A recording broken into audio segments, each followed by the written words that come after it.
Good evening, everybody. Welcome to our very special webinar with Dr. Patrick Dixon. And so we're all in different locations and rejoicing again that we have the opportunity to do this through the technology, which is one of the things we've discovered in COVID, how to use that. And so it's a delight to have Dr. Patrick Dixon with us. And so he's just going to bring a greeting now and just a few words about what he's doing. Okay, well, it's great to be with you and the Kensington Temple family again, and just so delighted to connect in this strange way. I'm going to talk about that a little bit later on, how Christian ministries have just flourished in all kinds of unexpected directions through this virtual channel. And so, Dr. Patrick Dixon, medical doctor, futurist, adventurer, expert in viruses. Well, it's quite a long list. Yes, well, it's I guess it's a sign of old age, isn't it? When grey hairs. So I started off as a physician, cancer doctor, looking after people dying in London, and being involved in church life as well. And then HIV, another mutant virus. It's a similar story to COVID in a way. It jumped from animals into humans unexpectedly about 35 to 40 years ago. And that particular virus hijacked my medical practice, Colin. I was completely overwhelmed as a young 30-year-old doctor looking after people in hospices and at home. And suddenly this new virus, it's filling up London wards in hospitals very rapidly. We didn't understand it. Lots of people were very scared of it. We had no treatment, no cure, no vaccine. It was a really huge time, and that led to an organisation starting through churches in London called Asset AIDS Care Education and Training, and that's still running today. And we have programs all over the world. But because of that work, as a doctor who had then been confronted with a mutant virus, of course, that's made me, as you can imagine, Colin, very sensitive to the thought that history might repeat. And so for years now, decades, I've been warning that we could well find ourselves on the edge of another terrible pandemic. If you think that HIV, we have 38 million people carrying the virus today. We have had another 30 to 4 million deaths. We've had 1.7 million new people infected in the last year alone. I've seen the immense threats that can come from these viruses. And then, of course, COVID-19. Well, I remember back in that day meeting you a little bit in early stages of that journey you've just described, and I do actually recall you speaking to us. I think it was at Kensington Temple about the whole nature of viruses, and talking about a virus like that. HIV/AIDS, of course, is transmitted through bodily fluids. It's not quite the same as COVID, but I do recall you saying we have to be ready and prepared because these viruses can come thick and fast. And can you imagine if they become airborne infections? And so in many ways, you have been thinking about this for a long time. Yes, so you can imagine that when a lockdown happened, that many of the companies I've worked with in the past, helping them to understand global trends, which is now the bulk of what I do, we're on the phone, quite quickly looking for advice on how to navigate this time of tremendous uncertainty and challenge. Well, we're so grateful that you joined us tonight. And as you know, we've had quite a few questions that come in by email, and there are other ways of asking questions and participating. So I'm going to hand over to Ron Salamat, who is our host for this evening. He's going to take you through what we need to do. Thank you so much, Colin. And hello, everyone. Great to have you at this webinar with us. And hello, Patrick. Great to see you again. Patrick, I have done some in the past. My role is fairly easy today. And what I wanted to explain to you is how it works to get you more involved in the webinar. Thank you for the many of you who sent in questions. We have many questions and many good questions. We have a number of panelists. You can see their faces on the screen. If you're in the webinar, it's along with Colin and Patrick. We've got Jonathan Gwilt, Amanda, Davinder, Claudette, Eddie Walsh, Marcelo, Pastor Andrew, and Pastor Scott. So there's a number of ways you can interact with us today. If you're in the webinar, you can dialogue with us on chat, and members of the panel will be chatting with you. Or if you're in the webinar, you can also use the Q&A function, and that way we'll be responding to you as well from the panel. I noticed a couple people have raised their hands already, and so just to let you know, the way the evening is going to flow is Patrick is going to address us for a few minutes, and then he's going to start answering some of the questions that have already come in. But if you keep sending your questions in to us, we'll make sure that somehow we channel them through him, and we'll handle as many of these as we can in the time we've got allocated. If you've come in on Facebook or YouTube, we have staff members who are monitoring those platforms as well. So feel free to ask your questions on YouTube and Facebook, and they will find a way of relaying your questions to us. But if you're on Facebook or YouTube and you'd prefer to join us in the webinar ID 819-0890-2984. Again, if you wanted to pop into the webinar, remember the webinar offers you the facilities to chat back and forth with us. If you'd prefer, 819-0890-2984. So as I indicated earlier on, we are so pleased to have Patrick Dixon with us today. And so Patrick, it's over to you. Oh, well, thank you. What I thought I'd do is just share some initial thoughts. And yes, thank you for the questions you've already put here. I promise we'll answer all the ones we've got already, and we'll do our very best with the rest. And I'm not going anywhere. I'm very happy to linger at the end for a cup of coffee, even after the session's formally finished, and we'll just do what we can. So I'm going to try and share my screen. Yes. Are we doing good? Right? You got that? Fine. So what I want to do is to take us through some thoughts about the pandemic. And what I'd say is this: it's very easy to be blind. Jesus criticized the leaders of the day because they did not know how to interpret the signs of the times. So let's have a look at the signs of the times and try and understand what they might mean. The first thing I'd say is this: that there's nothing particularly new about COVID-19. I've already said that I had the experience of HIV, another mutant virus, and trying to care for people with that particular condition over 32 years ago. New viruses emerge somewhere in the world very regularly, and existing viruses are mutating all the time. So just look at this. In 2003, we had SARS as a virus, another type of coronavirus actually, which was killed 10%. That's 1 in 10 of all those who had it, young and old. I have to say, I'm so grateful that this particular virus is not killing tiny children, because many of these viruses do. They go for the very, very old who are vulnerable and the very, very young who are vulnerable. In bird flu hit us also in 2003. That was causing 60% mortality rate. We had swine flu in 2009, very low mortality rate, but it spread very fast. Half of the world's entire children became infected in just 12 months. In 2012, we were hit by MERS, especially in the Middle East. This killed 1/3 of all the people that became infected, and now COVID. So now when we look at, today is World AIDS Day, actually, December the 1st. It's the time we remember those who have died, and we consider the sobering realities of HIV. The fact that this is a different mutant virus, but nevertheless jumped from animals into humans. Last year, it caused 1.7 million new infections, 690,000 deaths, 38 million people living with it. But I just want you to see that actually we are getting control of that slowly. We have treatment now for most people in the world who have HIV, which has turned this from a deadly disease into a chronic one. Now, when we look at COVID, for those of you who like graphs, I just want you to notice one thing.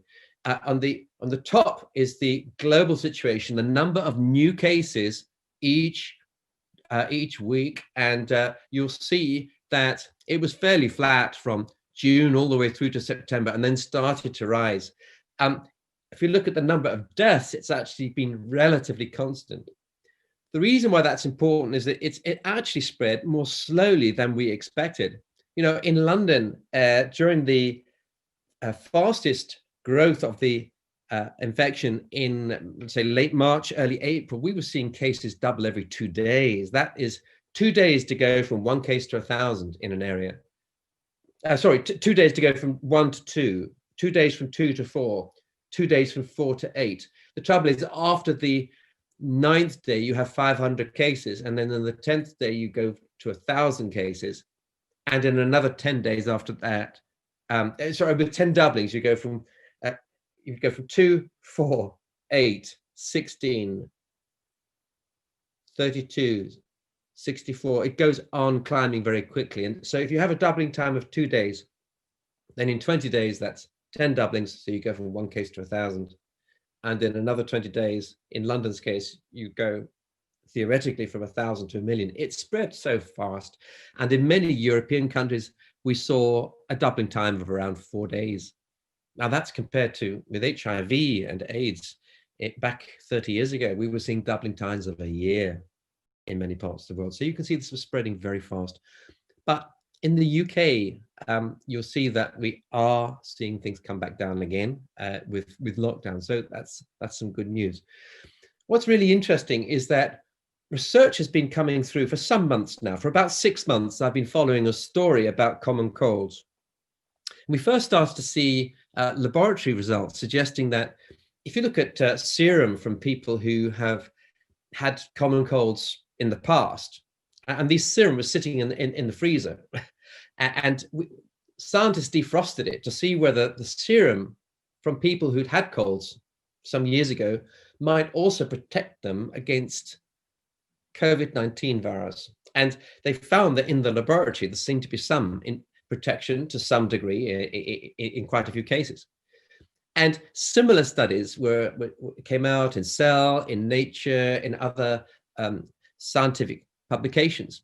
And more recently, another study came out suggesting that if you live in a house with lots of young children, maybe those over the age of 8, it's actually statistically less likely that you'll get sick from COVID and much less likely that you'll die. Why would that be? Well, it seems that there is this particular coronavirus shares some properties with other coronaviruses that cause common cold. And it may be that if you have been experienced to lots and lots of common colds in the past, then some parts of your immune system may just recognize the COVID-19 virus more quickly. Now, at the same time, as I said, viruses mutate, and we have seen a mutant emerge in Denmark in workers who've been handling mink animals. They've been grown for their fur coats, and the Danish government was so concerned about this that they actually slaughtered 17 million animals because they could see a new mutant had emerged, that the COVID-19 had jumped from an animal in the first place into humans, had spread rapidly, jumped from humans into mink and mutated, and then jumped back into humans in a slightly different form.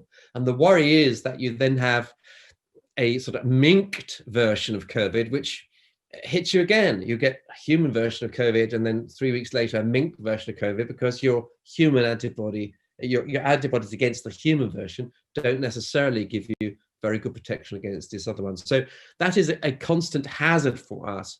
The other problem, and these are the minks, some of the mink, the other problem is when we're thinking about vaccines, is that we don't know how long immunity lasts anyway. So I have 2 members of my own family who are in the front line against COVID-19. One works in intensive care and the other works as a hospital nurse. Both of them, they think, have had COVID twice. My relative who's a nurse had good antibodies. She had a proven COVID infection in May. She had good antibody response.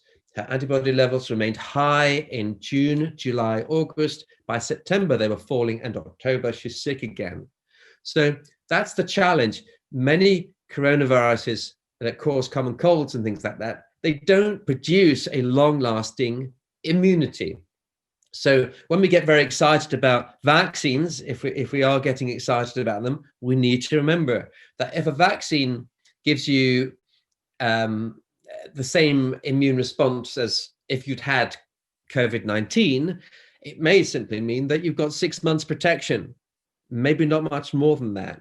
So we need to be quite cautious, even though the progress has been absolutely incredible. We have never seen a vaccine produced in less than 4 years in the past, but here we have 53 different vaccines. 4 of them already have completed clinical trials.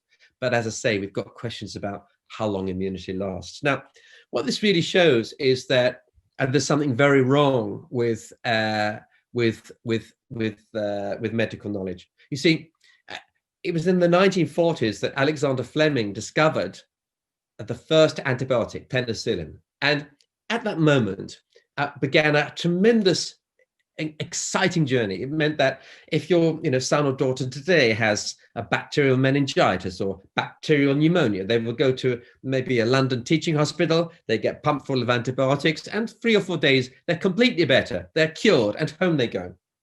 But with antivirals, we don't have today a single antiviral that is as effective against a single virus anywhere in the world as penicillin was against various bacteria. So we have a great big hole in the medical cabinets of teaching hospitals, in chemists, and everywhere else.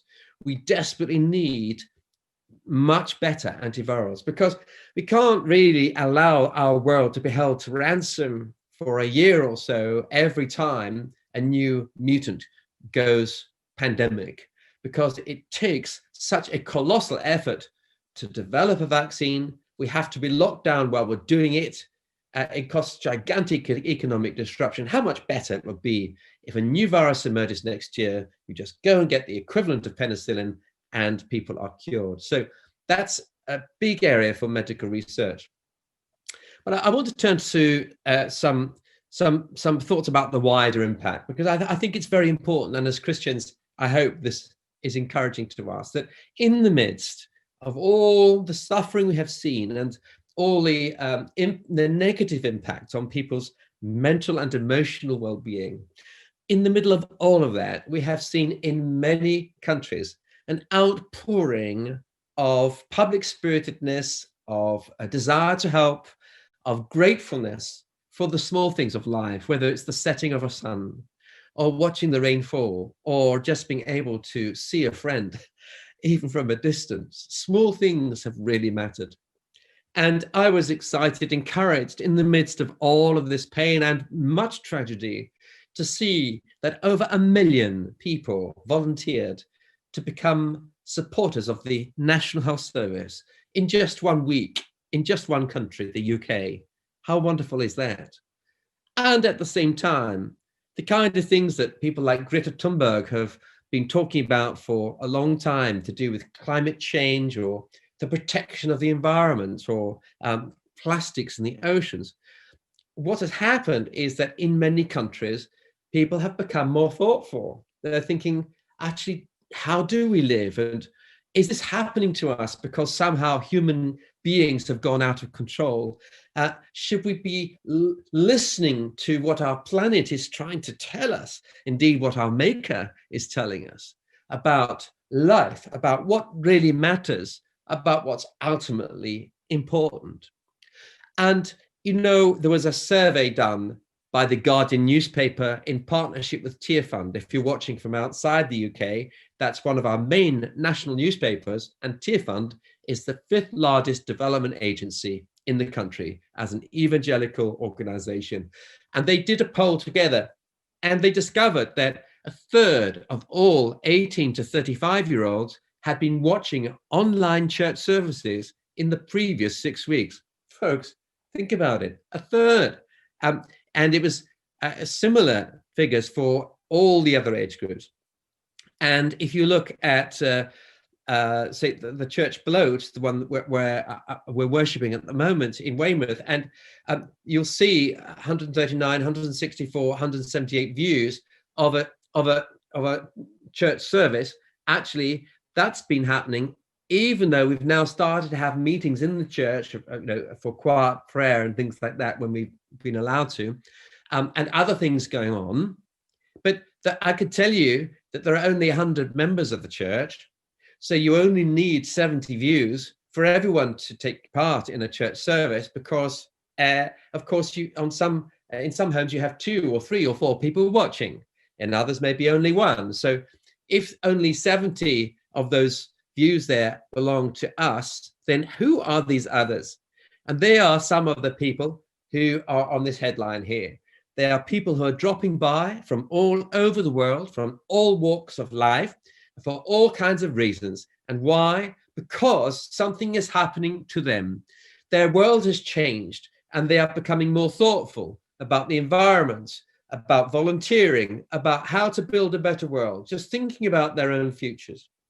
And I just conclude with this final thought, and then back to you, which is this, that I often think about the life of the Apostle Paul, who was locked up, locked down, locked in for so much of his ministry. I think of him as someone frustrated, crying out in his prayer life to God, wondering, why, Lord, have you prevented me from giving my ministry? Lord, you created me as a teacher, as a church planter, as an apostle, as an evangelist. How can I do that when I'm here locked up in a prison? And you can almost hear Paul thinking in his letters. He begins to think about maybe witnessing to the jailers or to a few visitors who come. But still, you get his frustration, the cry from his heart for the churches he loves. And I wonder at what point it suddenly dawned on him that actually he had in his cell paper and ink, and he could write. But what could he write? And would the letter arrive on the back of a donkey or on a ship or a boat? And even if it did, how many people would read it? But still, he began to write as an act of obedience, because he was locked down, locked up, locked in, and totally frustrated. And out of that, he became the world's first time warp apostle, the first digital church planter and evangelist, the first digital preacher, the greatest online Christian influence the world has ever known. The fact is, I'm talking about the ministry of Paul now. And I often think that if he hadn't been locked down, locked up, locked in, and if he hadn't been frustrated out of his brain, thinking about how to somehow escape the confines of his cell, I wonder if our world would ever have benefited from his ministry in the way that we do today. And I say that to encourage us as the church, especially when you're looking at the online services and things like that. You say, well, it's not as good as doing it face-to-face. That is true. But something extraordinary has happened across the whole world. And I just give you one final example of that, which I'll just share as a story from the world of ASSET, the AIDS Foundation. I remember last year, we had a small number of people together, 50 from all over the world. Some people couldn't come from Uganda or Congo because the British government would not give them visas. But we still met, we rejoiced, we had fellowship, we prayed together, and we've met in different countries doing the same as finances allow. Anyway, in lockdown, some sort of elders of the movement, sort of 4 or 5 of us, have been continuing to meet and pray on a regular basis for the movement. And one of them in Uganda said, you know, in Uganda, we're having our team meetings as usual. Even in the most remote rural areas, we are gathering on Zoom. He said, we're missing something. We should have a big international conference like the last one we had in my country. He said, in Uganda, in 2008, we welcomed 34 nations, 135 people. He said, we should do that this month. So we scratched our heads and thought, well, why not? If they can do it in Uganda, let's do it in Congo, let's do it in Zimbabwe, and let's do it in Russia. And do you know, 5 weeks later, ASSET held a conference, and what a joy it was.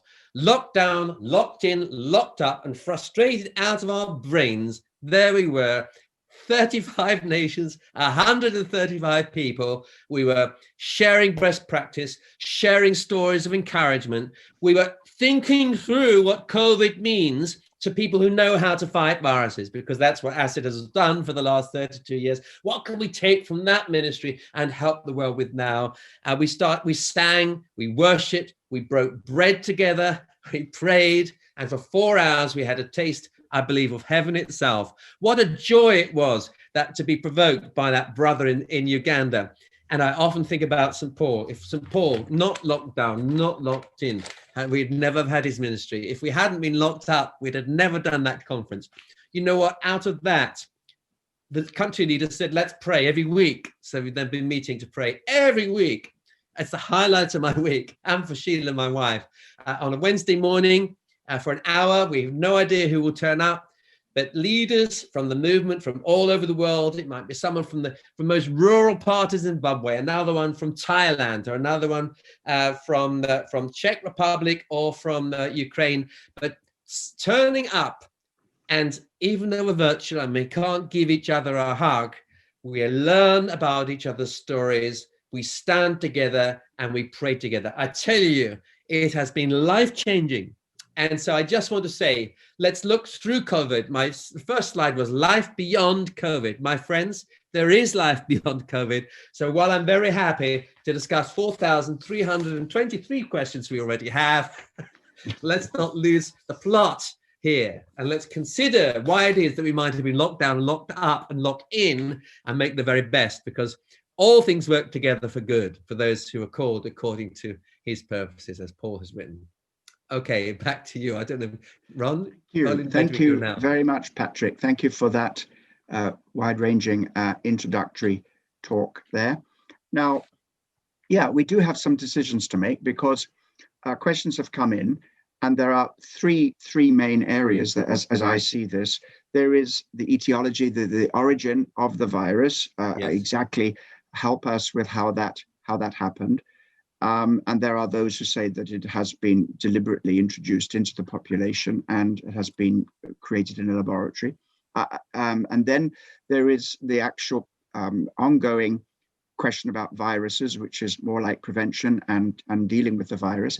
And then the third main area is about, you know, the future, which is, I know where your heart really is, as to what this lasting legacy this is going to leave for us and for the church in particular. I know you've already touched on that insofar as saying that we have learned, we're doing it now, we're doing it tonight, we're using technology, and some of us old guys have got right on the bandwagon with this, and we're doing amazing things we never thought were possible. And so the future of the church and changing in connection with global trends. So now, how much you go into this will depend very much on you and the questions that are before you. So would you like, let me just ask you to kick off on the origin of the vaccine, and then it'll be over to you and Ron to work out where you go from there. Okay. Yeah. Okay, well, let's begin at the beginning. We still don't know where case zero was. Actually, you know what? With HIV, we still don't know either. We've been studying that for 40 or 50 years. We have no idea. And I don't think we ever will. But I remember with HIV, it's one of the commonest questions I was asked in churches was, did somebody make this in a laboratory? It's nothing new about this question. I was able to say categorically no. And I knew that because we could find traces of HIV infection, hints of it, going back a previous decade or two, long before a time when we ever had the technology to make it. Life's more complicated now, Colin, because actually we do have the technology to make viruses like this, or to take an existing virus and mutate it in some way. And we know that lots of laboratories are doing all kinds of experimental work with viruses for all kinds of reasons, including, unfortunately, not necessarily very nice ones. And we have our own laboratory here in the UK called Portland Down, which is designed to try and anticipate threats of viruses being used as weapons of war. So we need to take that seriously. Now, I have no idea whether this particular virus mutated naturally, as I say, they do anyway every year, Colin, or whether this particular one had a helping hand. In other words, it was, you know, someone had been fiddling around in the laboratory and doing various experiments, putting it back in the freezer, and they got themselves infected. I don't know, but I wouldn't make too big a deal out of it. One thing I'm certain of, absolutely certain, is that this was not a deliberate act to sort of poison off the earth. At the very worst, it would have been an experiment that went badly wrong, and probably those who involved in it were some of the first people to die. But I just don't know. It seems much more complicated than it first appears. I'm beginning to see hints of infection even in Italy, long before it seemed to come up in China. Honestly, I think it's lost in the mists of time as regards the origin. Okay, Ron, would you like to take us further? Or how about Patrick, you dealing with some of the questions that are already before you? All right, yes. Well, there are a whole lot. I have to say there's a lot of questions. I'm very great. I've got some written ones here that were sent in before the seminar began. I'm struggling to keep up with what's happening on the screen here. But so people are worried, how long will the antibodies last? I really don't know is the answer, and it depends on who you are. We know that the antibodies can fall off. There are two parts of the immune system. There's the antibodies, which are just like a chemical your body produces to mop up viruses. But there are T cells. These are soldier cells, and they go and attack infected cells. And the T cells may have a much longer lasting immunity. In fact, in London, maybe 17 or 18% of the population has had antibodies to COVID at some time in the last few months, but it looks like 4 times as many have got T cells activated. So over half the population of London has probably been exposed already, even though the antibody tests don't show that. But that's another matter. The antibody tests, by the way, don't guarantee that you if you come antibody negative, it doesn't prove that you haven't had it, because you could have lost your antibodies. Indeed, you can be quite sick and test negative for the virus particles. It's complicated. There are 2 tests. One is for the virus particles, which becomes positive usually quite soon in someone who's unwell, and they then disappear as the antibodies start to rise, and then we test for antibodies later on. So the tests aren't exclusive. I've seen quite a lot of questions we've had about the vaccines. I don't wish to go into that and ethics of them. Would that be good to do? Yes, Patrick, I would suggest that, because we've had a number of questions, even while you're speaking, coming in on the vaccine. It seems like there's 2 types of it's converging on 2 types. Yeah. People are asking the question about sample sizes and the length of time over which the vaccines were tested. And secondly, a question around what the content is and whether we as Christians have an ethical dilemma to make some decisions on. Yes. Okay. So on the trials, let me just say, I have a bit of an inside track on this story, because I know a lot of people, or talked to a lot of people who are involved in these kinds of technologies, and it is quite extraordinary the speed at which we've been able to go. It's science fiction. I mean, it's a bit like Elon Musk suddenly is sending a rocket to a space station, and you think that it would require the whole of NASA to do it, and 100 years of space technology, and then Elon Musk, who just makes a few electric cars, he sends a rocket with human beings to the space station. How does he do that? The technology is growing, and we've got the viral equivalent of that now. So vaccines, we've found much faster ways to make vaccines than ever before. Have some of the traditional safety measures been cut past? No. Do we know everything? No.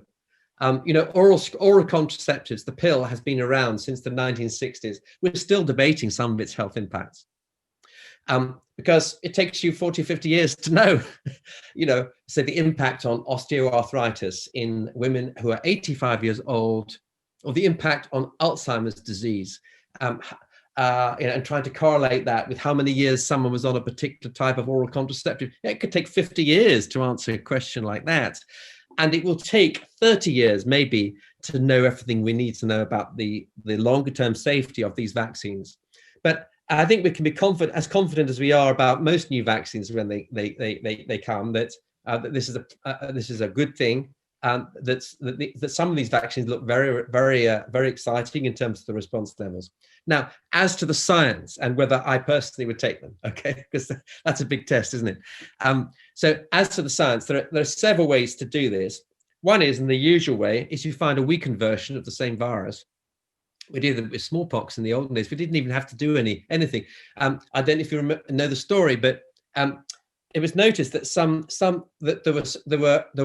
when the whole world was getting pox scars all over their faces from smallpox, it was noticed that there were some farmhands on some local farms that had absolutely beautiful skin. And of course, where would you notice that? It was the young girls. You just noticed that most of the young girls in the villages were very, very, very scarred, and these girls working farms were not, and they couldn't work out why. And then they worked out that actually there was a different kind of virus, cowpox, which was affecting the cows, which the milkmaids were catching from the cows, and this gave them a cross immunity to smallpox. So the idea of using a weakened virus or a slightly different one to protect us against the real thing is very, very old.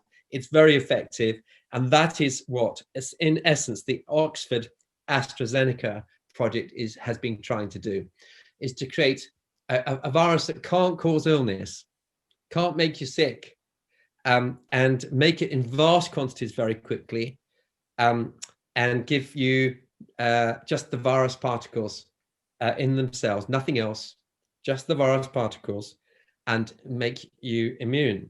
And the good thing about that particular technology is it's tried and tested. It's 30 or 40 years old in different forms, really, in one way or another. Their process of manufacturing is faster than new, but and you can pop it in the fridge for 30 days, and it's easy to transport. Now, there has been an ethical question raised, which, because people have asked me on the questions, I'm going to address it in a moment.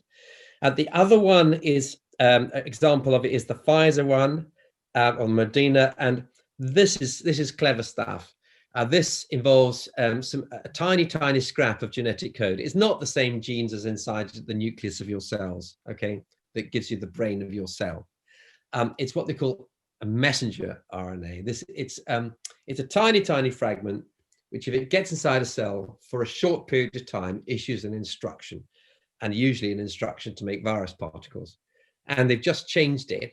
So instead of producing a whole virus, it just produces a tiny fragment of the virus, which gets on the outside of the cell, and then your whole immune system goes crazy and says, oh my goodness, what's that? And it produces a massive reaction against what the body thinks is a virus. It isn't. It's just like it's like the fingernails of the virus. And as they react against that, the immune system is primed. So when the real virus comes into the body, the human body says, I know exactly what those is. I've seen these little fingernail things before. Wham, done. Now, Christians are, it's amazing. You put 1,000 Christians in a room, and it seems to me that there's some Christians that will find a theological reason for anything or against anything. It's quite remarkable. The things I've seen justified from scripture, I mean, honestly, even acts of tremendous evil I've seen justified by people from time to time. And also I've seen people sometimes been lying awake at night, worrying themselves half to death because they think that something I think is perfectly okay is somehow contravened by some particular line of the Bible. Now, firstly, I want to say that we all are different. We see things differently. That's why we're the body of Christ. And I would not be one to say I've got the monopoly on the truth on this, okay? But when it comes to one of the issues here, there's a place I tend to go as for helpful insight. Okay, so here's the issue with the Oxford AstraZeneca virus. As some have pointed out, so that's why I'm raising it.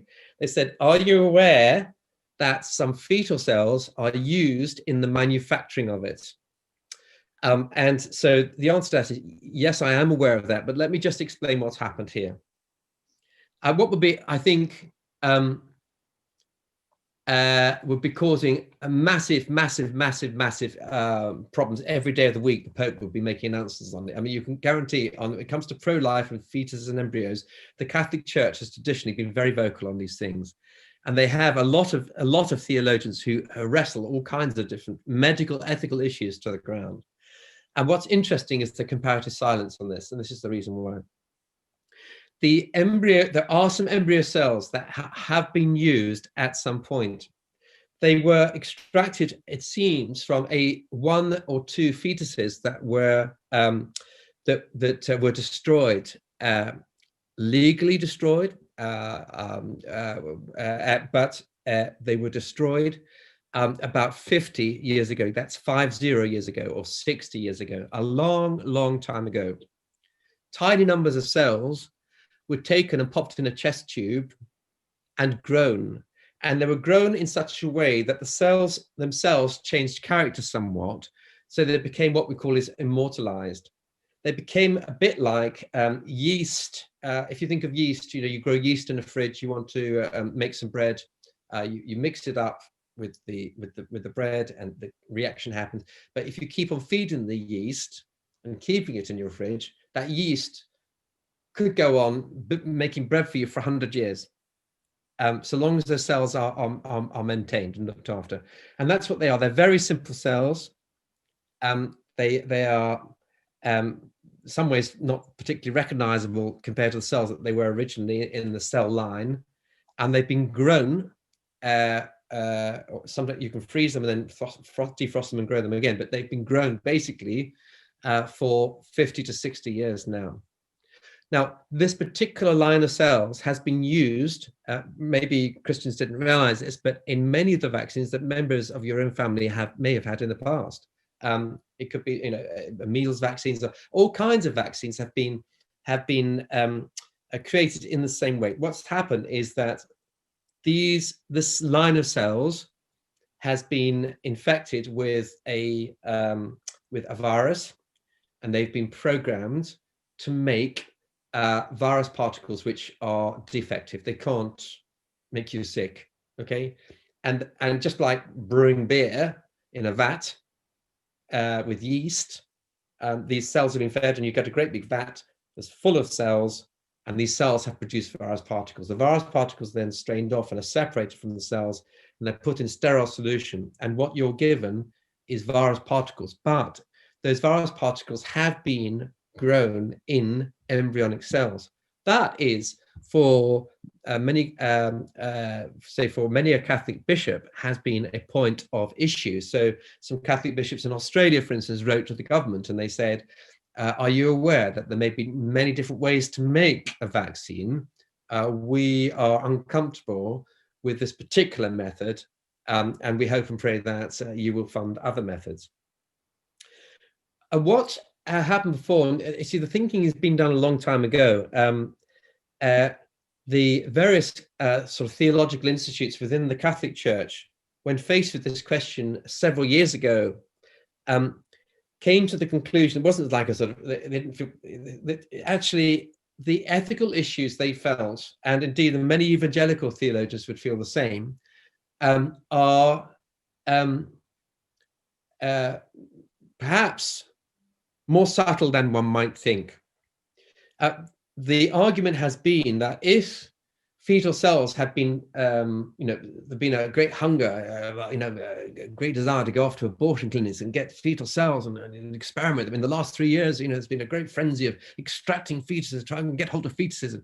There'd be something absolutely horrific about the situation from the point of view of many people who, as I do, have the deepest respect for the unborn.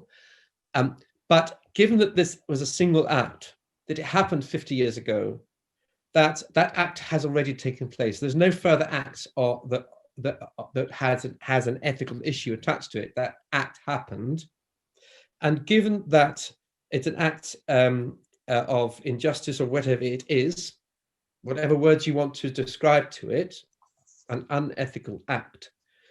But if it was the case, I'm not saying it is, but if it was the case that the only way in which, let us say, 1 million people's lives could be saved would be by using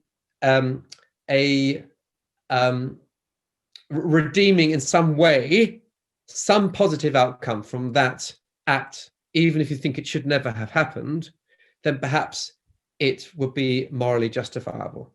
So that is why the Pope has been very silent on it. Now, I'm not saying that you might say, well, I don't take my theological positions from the Pope, thank you very much. I'm just saying that the Catholic Church has had a very, very strong pro-life ethic, and the Catholic Church itself is being quite subtle in its pronouncements on this. I think the conviction that if there is an alternative way to do this, we have a duty to find it. But if there really isn't, then we may be faced with a great dilemma. So there have been various announcements made by various bishops that to their parishioners that if Catholics were to decide through conscience not to have, say, for example, an AstraZeneca type of vaccine, then they would have a moral duty to exclude themselves otherwise from risk of infection for the sake of their children, their families, their grandparents, and the wider community. That is to quarantine themselves or to do whatever the steps. So these are really serious matters when we have a vast population at risk, because I'm going to come on to the challenge that if we don't contain this. So the second one is the Pfizer Moderna one, the mRNA one. Again, I've got some interesting questions here, and people say DNA is like the, the word of God. It's the language of life. Have we been given the God-given right to rewrite our genetic code? I don't think we have, but I'm not sure that's what we're talking about. In fact, I'm sure we're not. Let me give you an example. I was recently, well, until a few years ago, chairman of a company that was taking human viruses, actually the virus causing cold sores, a relatively mild disease, and fixing them with new genetic code so they would infect cancers and destroy them. How cool is that? Now, I predicted in 1993 that so many viruses make us sick. How cool to train a virus to make us well or to cure disease. And so that company built viruses with fantastic results in animals, and some quite promising results too, with some kinds of tumors in humans. So we've been building viruses to do what? This virus worked by targeting the outside of human cancer cells, injecting genetic code into the cancer cells, and playing a trick on the cancer cell and hijacking it to turn it into a virus factory. And the virus would then be reproduced inside the cancer cell. It blows the cancer cell apart and then infects its neighbors, and so it goes on. Quite honestly, I thought that was a very neat trick. I would be much more worried about changes that were getting transmitted to the next generation, somehow getting built into the fabric of life, into sperm or eggs. But when you're just reprogramming a few cancer cells and blowing them apart, I think that's cool. And if I'm reprogramming a few muscle cells in the arm of a grandmother of yours, and teaching those muscle cells to make fragments of a virus that can't infect anybody, but they trick her immune system into thinking she's been infected, I think that's kind of cool. I have no problem with that theologically at all. And by the way, there are all kinds of conspiracy theories going around. I don't know where some people. So to be honest, I've been laughing if it wasn't for the fact that some people seem to believe this stuff. That somehow there's some chip in a vaccine that's going to go in someone's brain. It's going to be the mark of the beast. I mean, give me strength. I mean, these are like the theories that people never walked on the moon, that it was a great sort of NASA con, that all the videos were made up, that all the videos were taken in a NASA laboratory or in a space hangar. Yes, okay. I tell you, the same people same kinds of conspiracy theorists tried to tell me that HIV didn't cause AIDS. Oh my goodness. What a terribly, terribly, terribly dangerous thing that was. I had to battle with one of the British newspapers, the Sunday Times, actually, because they continued to print front page stories that HIV didn't cause AIDS, that AIDS was not caused by a virus. Oh my goodness. So we need to be very careful. I showed those glasses right at the beginning. It's easy to be blind. Jesus criticized the leaders of the day because they didn't know how to interpret the signs of the times. Please don't let Jesus criticize us for somehow interpreting vaccines as a method of injecting chips into humans' brains, folks. Okay, so let's just be careful about that. Okay, so that's a slightly muddy answer. mRNA, I don't see a problem with that at all. I do see one big problem practically, though. Guess how much it costs? Up to £28 a go. The AstraZeneca one is only £3 a go. That's the one. Now, you might say, well, we can afford £28. Well, you might think you can afford it, but my friends in Zimbabwe can't, and the president of the country can't. And there's another problem with the Pfizer Moderna one. It has to be kept at minus 80 degrees centigrade, all the way from the moment it's made to the moment it's mixed up. Well, you might say, yes, I've got a freezer in my house. Yeah, you have. But have you, I mean, I wish you'd come with me on a mission trip to the remote rural Zimbabwe or Congo, where you find the electricity is off for 6 or 8 hours a day, where you're lucky to find an ordinary fridge, let alone a massive freezer, where, lorries break down, things sit on the tarmac. I can tell you, my worry would be that someone could spend £1 billion delivering that kind of vaccine to the whole of Africa, and 3/4 of it will be delivered by wonderfully trained doctors and nurses under the fantasy that it still works and they're just injecting salty water, because there's not a single thing left in it by the time it actually reaches the people who need it. So, which brings me to another issue. You see, we can take a moral position and say, oh yes, we won't bother to get vaccinated, or we don't need vaccines, we'll just sort of build up immunity, or we'll find another way. The trouble is, my friends, there's a stark reality here. I showed you that, we've had maybe 50, 60 million detected infections so far. How many people live in the world? 7.8 billion. Well, maybe possibly, if we've missed a whole load of infections, maybe 500 million people have had COVID. That is 7.2, 7.3 billion people whose immune systems are absolutely vulnerable right now. My friends, we're already seeing mutations. We've just seen it jump into mink. Thank goodness it happened in Denmark, which had the capacity to suddenly kill 70 million animals. What would happen if a mutant like that has suddenly jumped into, let's say, I don't know. We know that COVID infects tigers. It infects lions. It infects cats. Fortunately, it doesn't seem to jump from cats into humans. It infects dogs. Doesn't seem to jump from dogs into humans. I'm saying the writing is there on the wall. There are huge risks in allowing this thing to just sort of burn its way out around the world. Because it's a real risk that it will come back and bite us in a much more savage form next year or the year after. So we have a moral duty to take care of our own health, to wear those masks, to take care of the health of those around us, those we love, those in our churches, in our congregations, in old folks' homes and the rest. And we have a moral duty to do what we can to contain the spread in the poorest parts of the world. So we need to be campaigning for I think, rapid scaling up of vaccine, for making these things available to the nations that can't afford it. These are huge, huge issues, I believe, for the future of humankind. I think it's me out on vaccines, probably. A couple ancillary questions have come in, so maybe we'll just try these two before we move on to a new topic. One is more governmental policy, which is the person who's asking the question would like to know your point of view on should vaccines be made compulsory or not. And then the second question that came in is, in the final vaccination, are there nanoparticles of the human embryo that was from 50 years? No, absolutely not. Nothing. As far as I'm aware, I mean, things have to go fantastic. You wouldn't believe the amount of technology that goes into making vaccines. It is absolutely mind-boggling.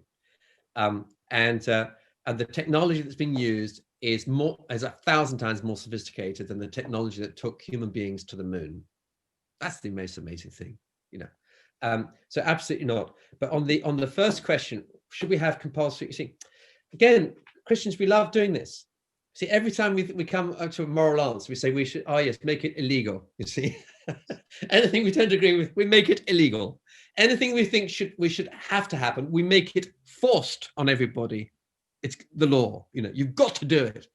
And we Christians tie ourselves up in knots because. See, the trouble is, I always feel sorry. You see, my wife's the magistrate, so she She has to deal with these things. You make something illegal, and then the next thing you have is someone says, I'm not doing that. They can put me in prison. And then you find that Sheila's got a magistrate case before her. There's someone who says, well, I'm a Catholic and I didn't want any of this vaccine, so I'm refusing it, you see. And they said, well, I'm sending you to prison 30 days. Do you think she'll want to do that? No way. Do you think that so the person says, I want to be tried by a jury. So they go to a jury. You get 10 or 12 women, men and women. Do you think those 10 or 12 women, men and women, are going to convict this person? Convicted, guilty, send them to jail for 30 days. No, they'll let him off. And the judge will say, you have no choice. The facts are before you. There's only one verdict, which is they're guilty. Right, go and have your lunch and tell me what your verdict is, see? And they come back and say, not guilty, my lord. Why is that? Because if they think the law is an ass, they don't convict. I'm just saying we need to be sensible about these things. Do you really think, so then, okay, so person comes out of prison after 30 days, come up before the magistrate. You're going to have your jab now, are you? Say, yes, my lord. They get into the clinic. And then they say, no. And then the security guards have to hold them down. They have to shackle them. And this patient's screaming, they're being assaulted by a needle. Can you imagine this happening all over the UK? I can't. So you can see why a lot of the debates you have about what's legal or illegal or what they break down just because of common sense. The only way to vaccinate a population is not by telling doctors to become basically army soldiers firing darts with vaccine into people's bottoms from a great distance, but it's a common sense. It's saying, listen, folks, we believe it's your moral duty to be vaccinated for you, for your children, for your community, for all you love, and for your wider world. And let's do this together.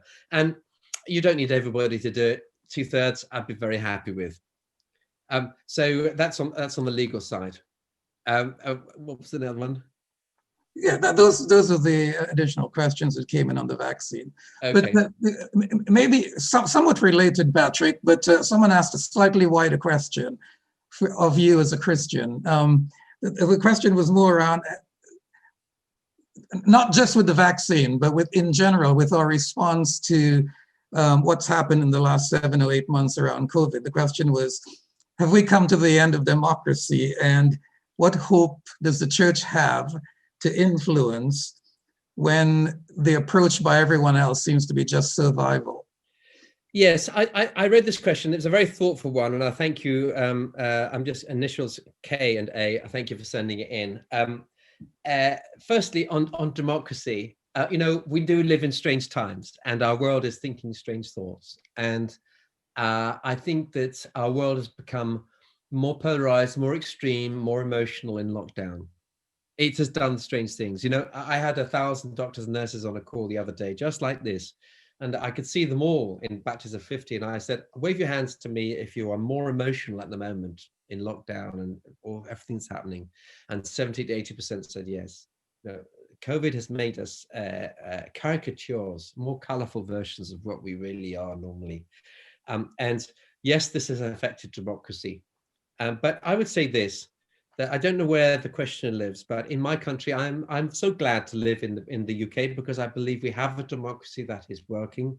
You may not approve of all the policies that are going on. And I'm glad I can say to you that I believe that all the political parties are behaving responsibly, carefully, thoughtfully, and respectfully in helping our nation navigate this together.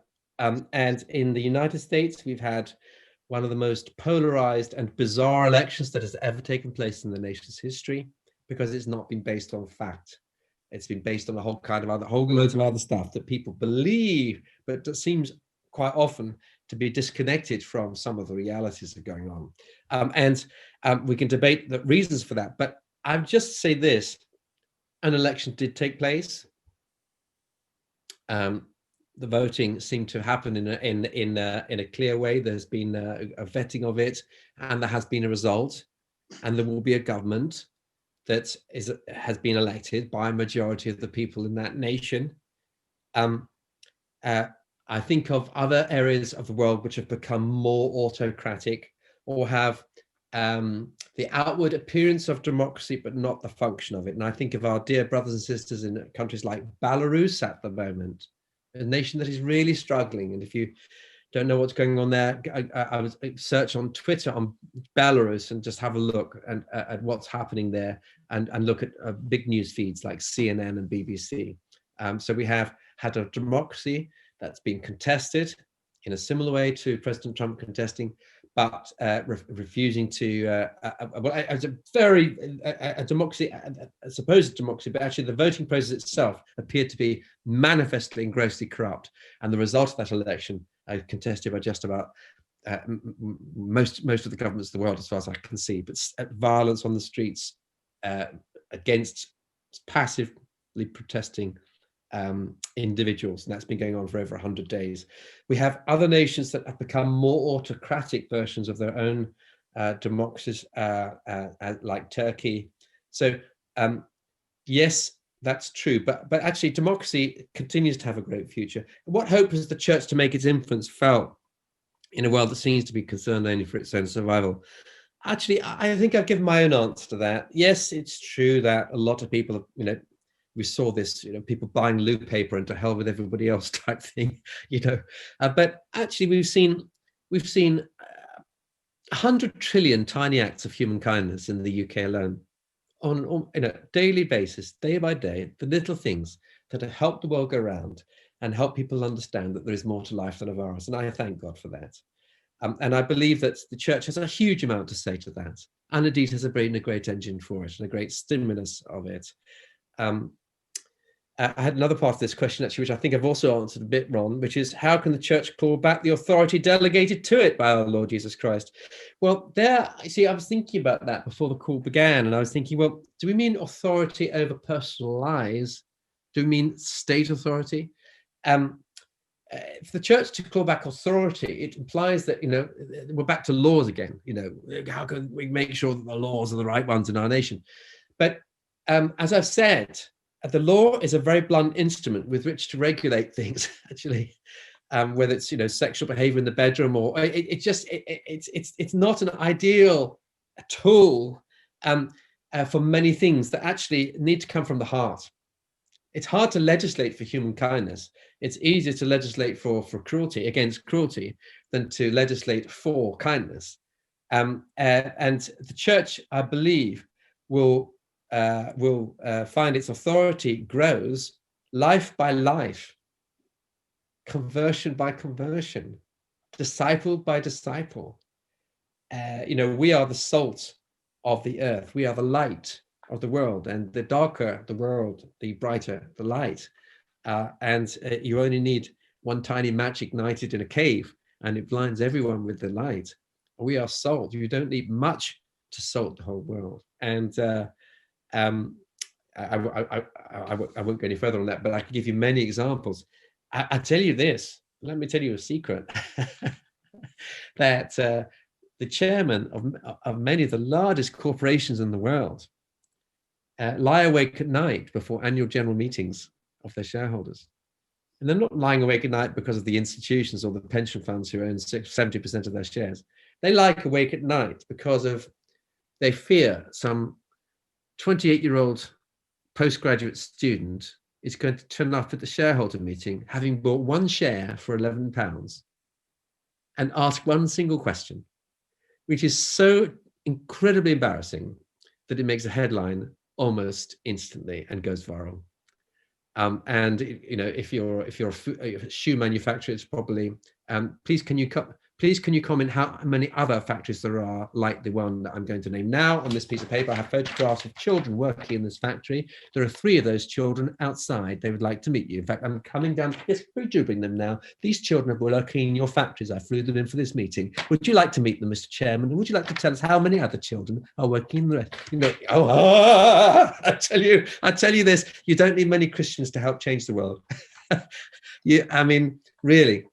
It's not through law, it's through people movements. It's through the Greta Thunbergs of this world who are saying things that resonate because they're true, and they appeal to that sense of inner rightness that is actually inside us, that natural conscience, if you like, that Paul talks about in the early chapters are Romans.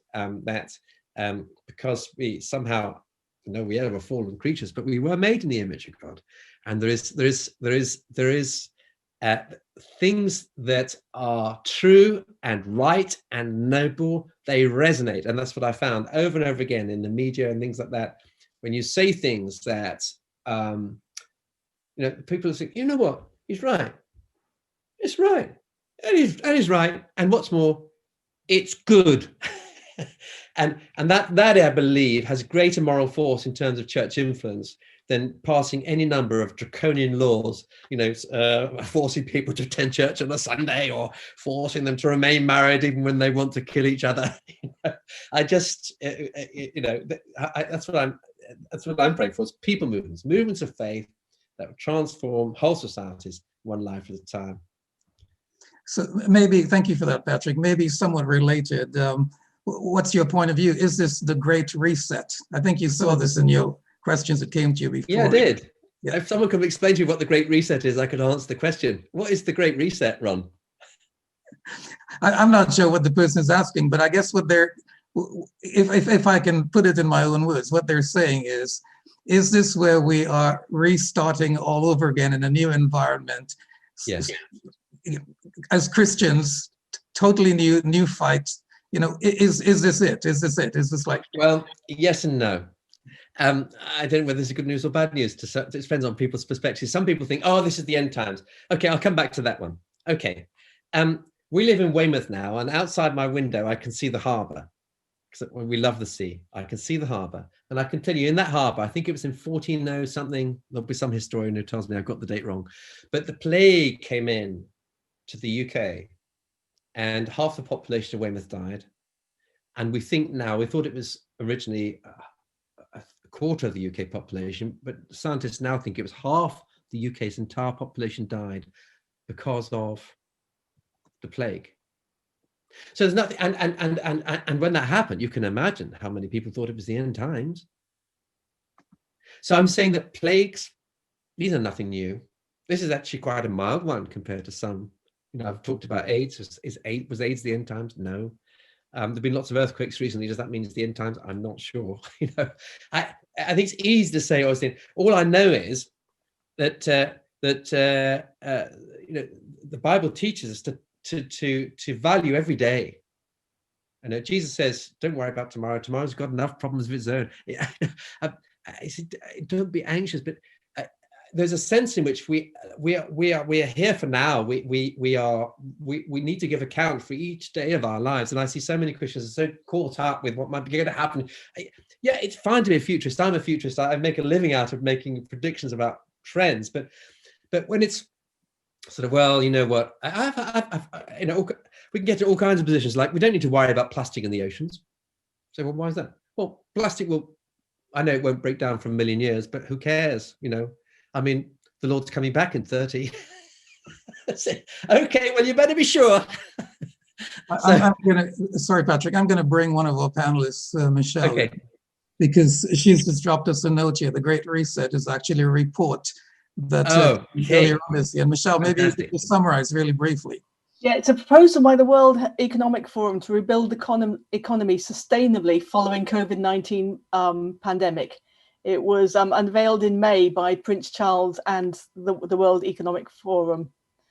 It's been criticised for using the pandemic to implement a risky experiment, and a petition to stop it gained 880,000 signatures in less than 72 hours. Okay. And the conspiracy theory has now attached to it, claiming it will be used to bring socialist and environmental changes and the supposed New World Order. Okay, well, here's what I'm seeing, something a little different. So here's a picture of the world. And I love globes because actually they help us to understand what it means when the Lord holds the world in the palm of his hand. And the most amazing thing is this: I can tell you a truth, that the world is still turning. It may be surprising to some Christians, they think the world has come to an end, but it is still turning, and actually has continued to turn. And the biggest trends in the world that I've described for companies and churches over the last 30 years are continuing to dominate our world. What's happened is that some of those trends have speeded up. So for instance, the transition from terrestrial shopping to online, it was happening anyway. We walked past shopping centers and I used to think, well, I think they'll be gone by 2025. Now I know they'll be gone by 2021. That's nothing new. It's just an acceleration. Or people thinking, I might get an electric car. You know what? I think I probably should. They're now definitely going to do that. Governments that have watched the street air clear for the first time in generations, who were anyway going to say, well, it's going to be illegal to buy a new diesel car by 2040. They've woken up one morning and said, hey, why do we do it 2030? Is that new? No. I mean, and I work with many car manufacturers for the last 10 years. They've been placing huge bets, huge investments, knowing for an absolute certainty that nearly all cars sold by a certain date will be electric. It's the only debate is by when. Was it 2040 in Paris or 2030 in Paris that most new cars would be electric, or maybe 2032? So what's happened is speed of change has for some of these trends has changed, but not the direction of them. So yes, it's been a kind of reset, but not as profound as I think has been imagined. And the same with home working. Is the whole world going to work at home forever? Oh, I don't think so.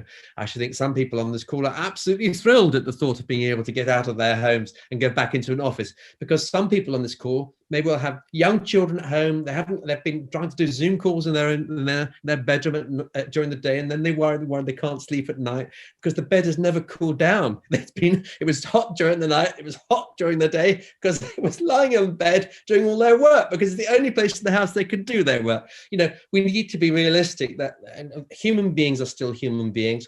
The greatest part of being a human being from the sociological point of view is that we're community people. We were designed as social creatures. We were designed to belong, to be parts of tribes and families and communities and neighborhoods, to be part of churches and small groups and all the rest.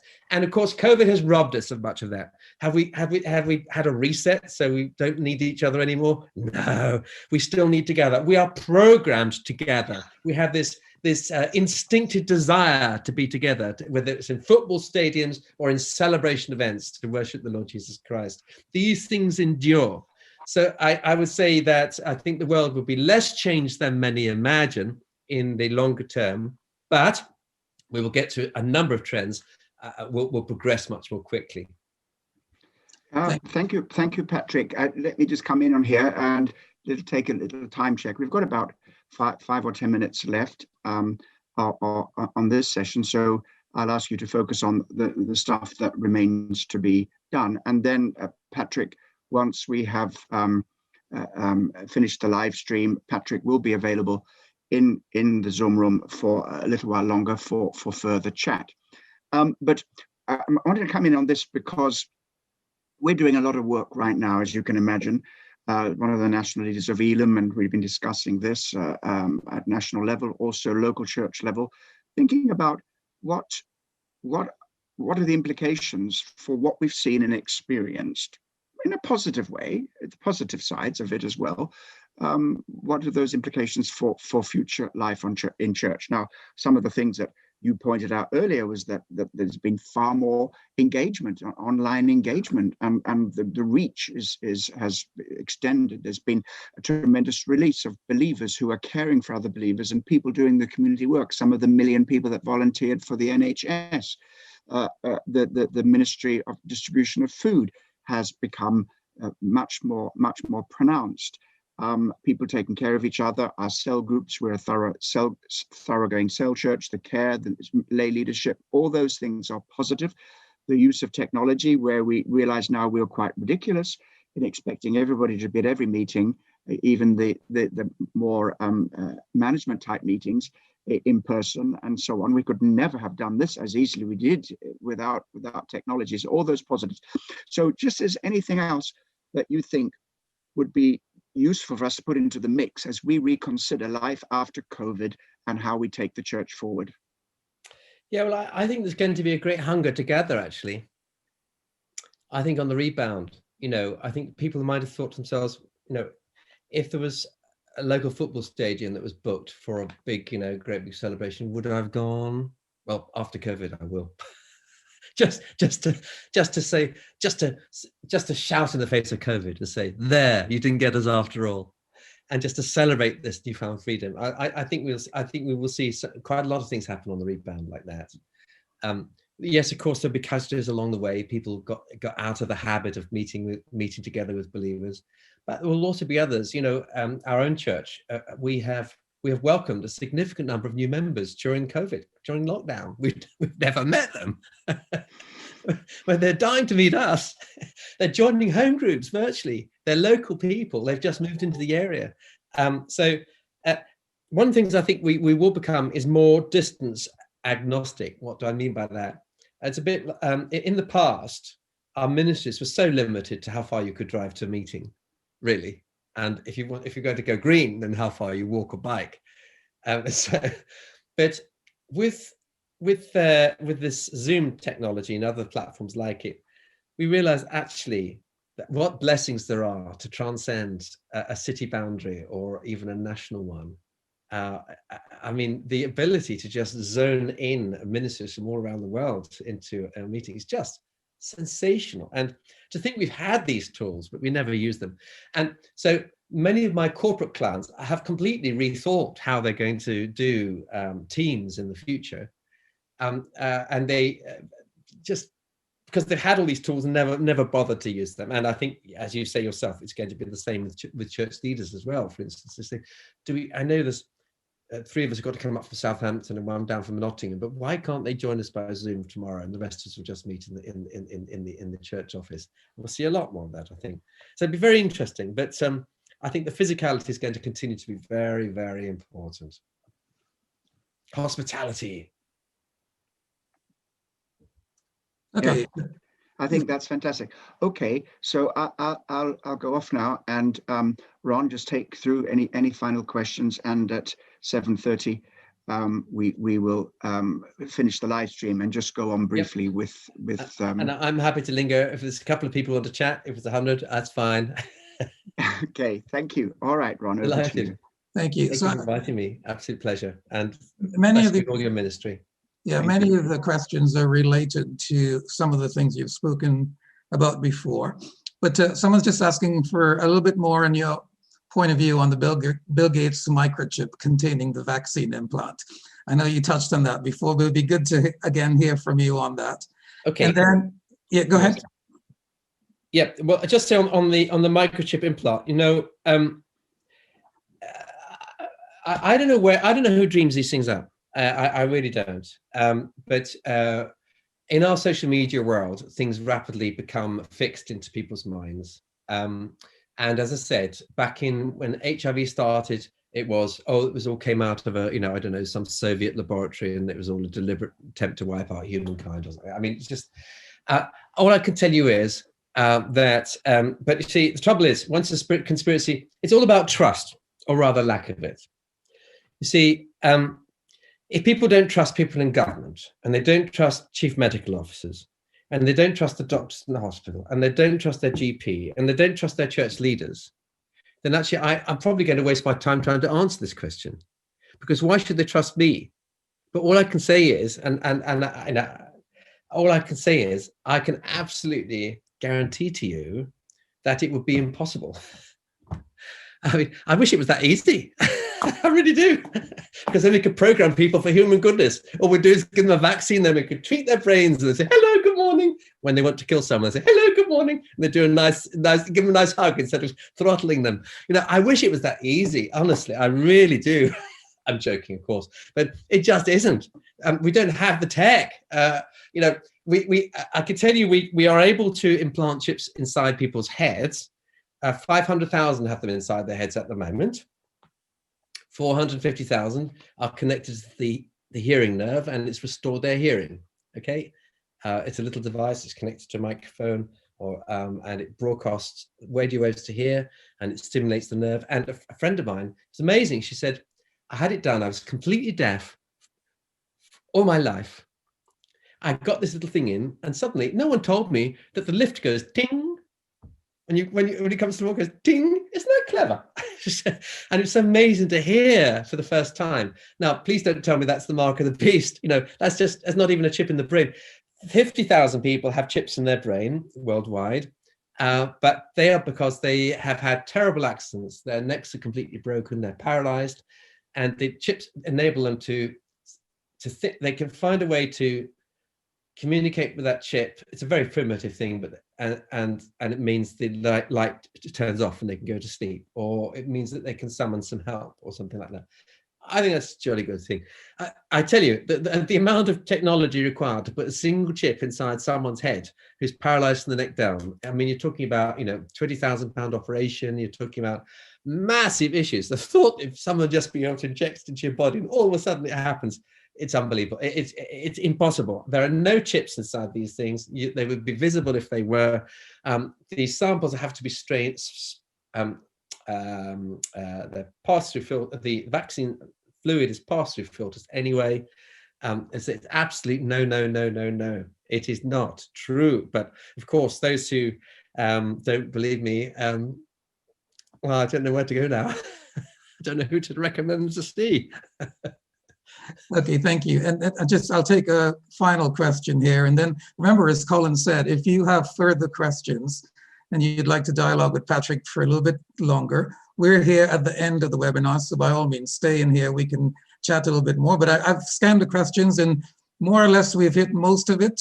Some of you are asking for much more detail on some of the answers, and we can certainly do that after. But this one is more asking your point of view on something, Patrick. It's with respect to the vaccination and what happens after. So particularly if we get ourselves into the situation where individuals are prohibited from services, not church services, but services in general, if they choose to not have the vaccination. I can't see that would happen for the reasons I've described. You know, the law is a blunt, you know, again, you know, I think of magistrates and jurors. So, you know, someone says, it's my human right to be able to go to church. He says, nope, it's not. I said, well, I'm sorry, I'm going in. Nope, not without a vaccine, you're not. I just can't see that happening, because if you do, see, the chances are, say London, it's probably the case that over half of London has got some antibody exposure, antibodies already, or they've got some T-cell immunity already. It may fade, but they've got some. And we vaccinate, you know, and you go and vaccinate 60% of London as well. And then some people have got kids at home with snotty colds, and they've probably acquired a little bit of immunity that way. Some people may just be naturally immune. I mean, the virus will have nowhere to go. It's a bit like if you've ever tried to make a wood fire to try and cook something in a little wood clearing or something like that. You know, if you don't have enough dry tinder and other twigs, or the embers are spread too wide, the fire goes out. So it's the same with the virus. Unless there's enough heat in the virus to connect to other pieces of timber and get them smoking, it basically dies out. So yes, we'd have occasional cases and little clusters and things like that, but the main strength of this pandemic would have gone. And I don't think that people will legislate, therefore. Okay, well, thank you so much, Patrick. It's brilliant having you with us. And we appreciate the fact that you could be hanging around a little bit at the end as well, for those who choose to stay with us. And just to say, if you want more, I posted another article today on my website. The website is, if you remember, it's global, that's like the world, and change, it's still turning, okay? So it's globalchange.com. And on there, you'll find a lot of questions answered about COVID. There's quite a lot of videos I've done of sessions like this and other resources. There's also my phone number, my link. Can you hear me there? Twitter. Home is my actual mobile phone number. It's my phone number. Oh my word, it's ringing now. It's my mobile phone number. So please be kind. 15 million other people on that. Literally, there have been 15 million people who've used that website, and they've all got access. So if I don't answer immediately, or I miss your LinkedIn post, just wait 3 days and repeat, and hopefully we'll be able to continue the conversation. I'll just do what I can to help if I can. Thank you. Back to you, Colin. Okay.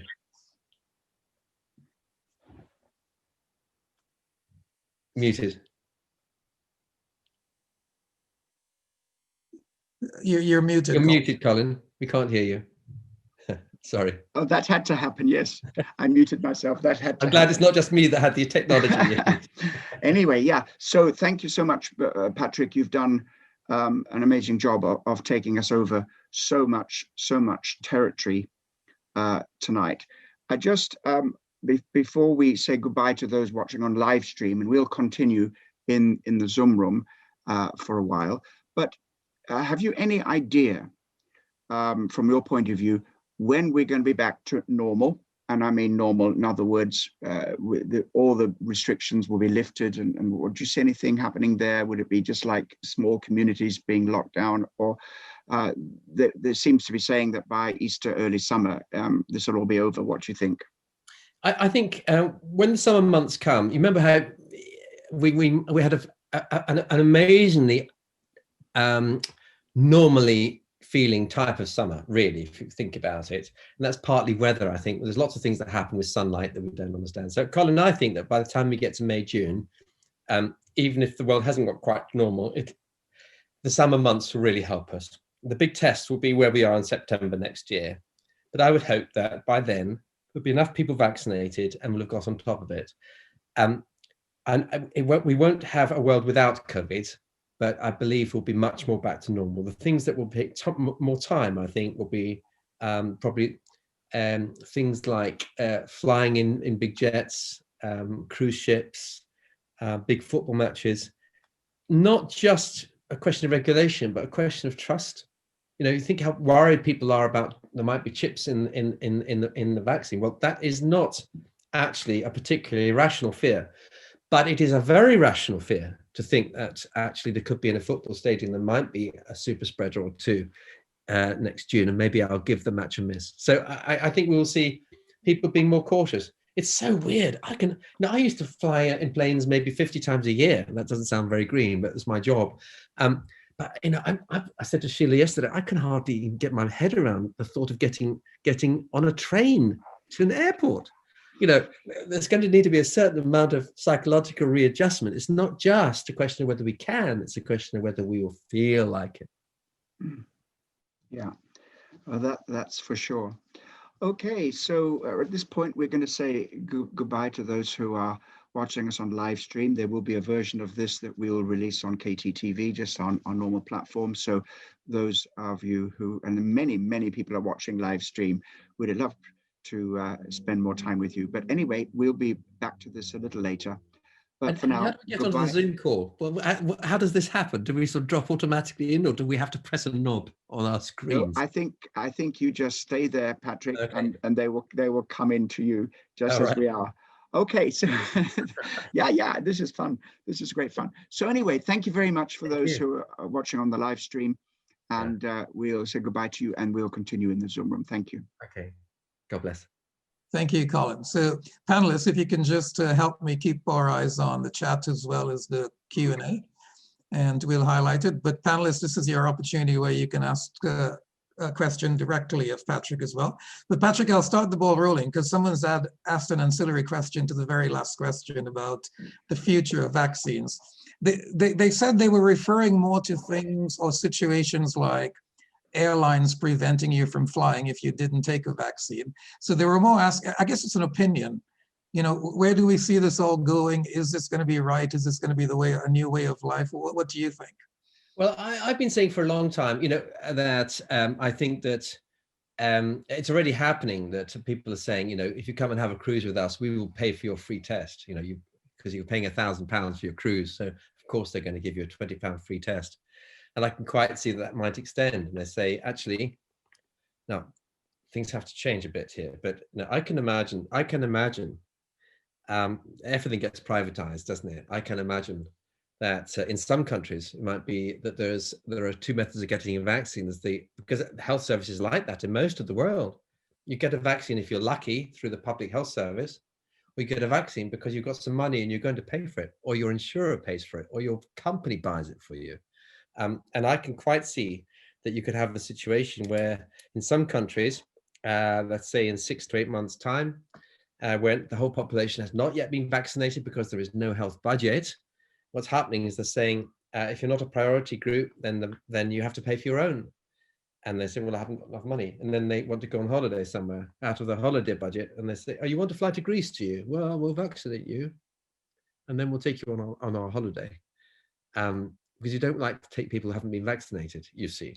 And I mean, I don't know if you remember the days when we had to get, you had to have your medical card. If you want to travel to any country, you had to use smallpox and your diphtheria, your polio, and it's less common now. But I can quite imagine that that these cards get produced again quite soon. You show that you've got your jabs are all up to date. We used to say, well, your latest jab may be a COVID vaccine.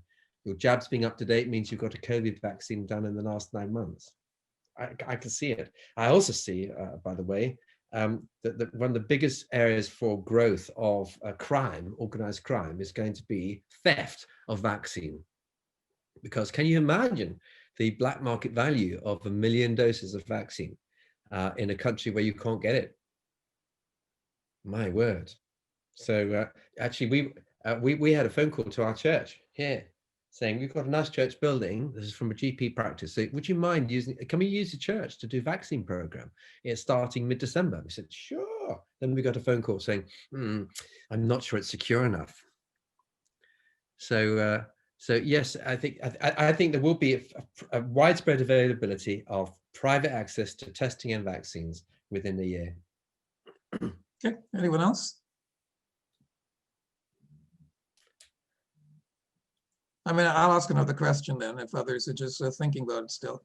So it looks like the developed nations, for obvious reasons, will be first in terms of access to the vaccine.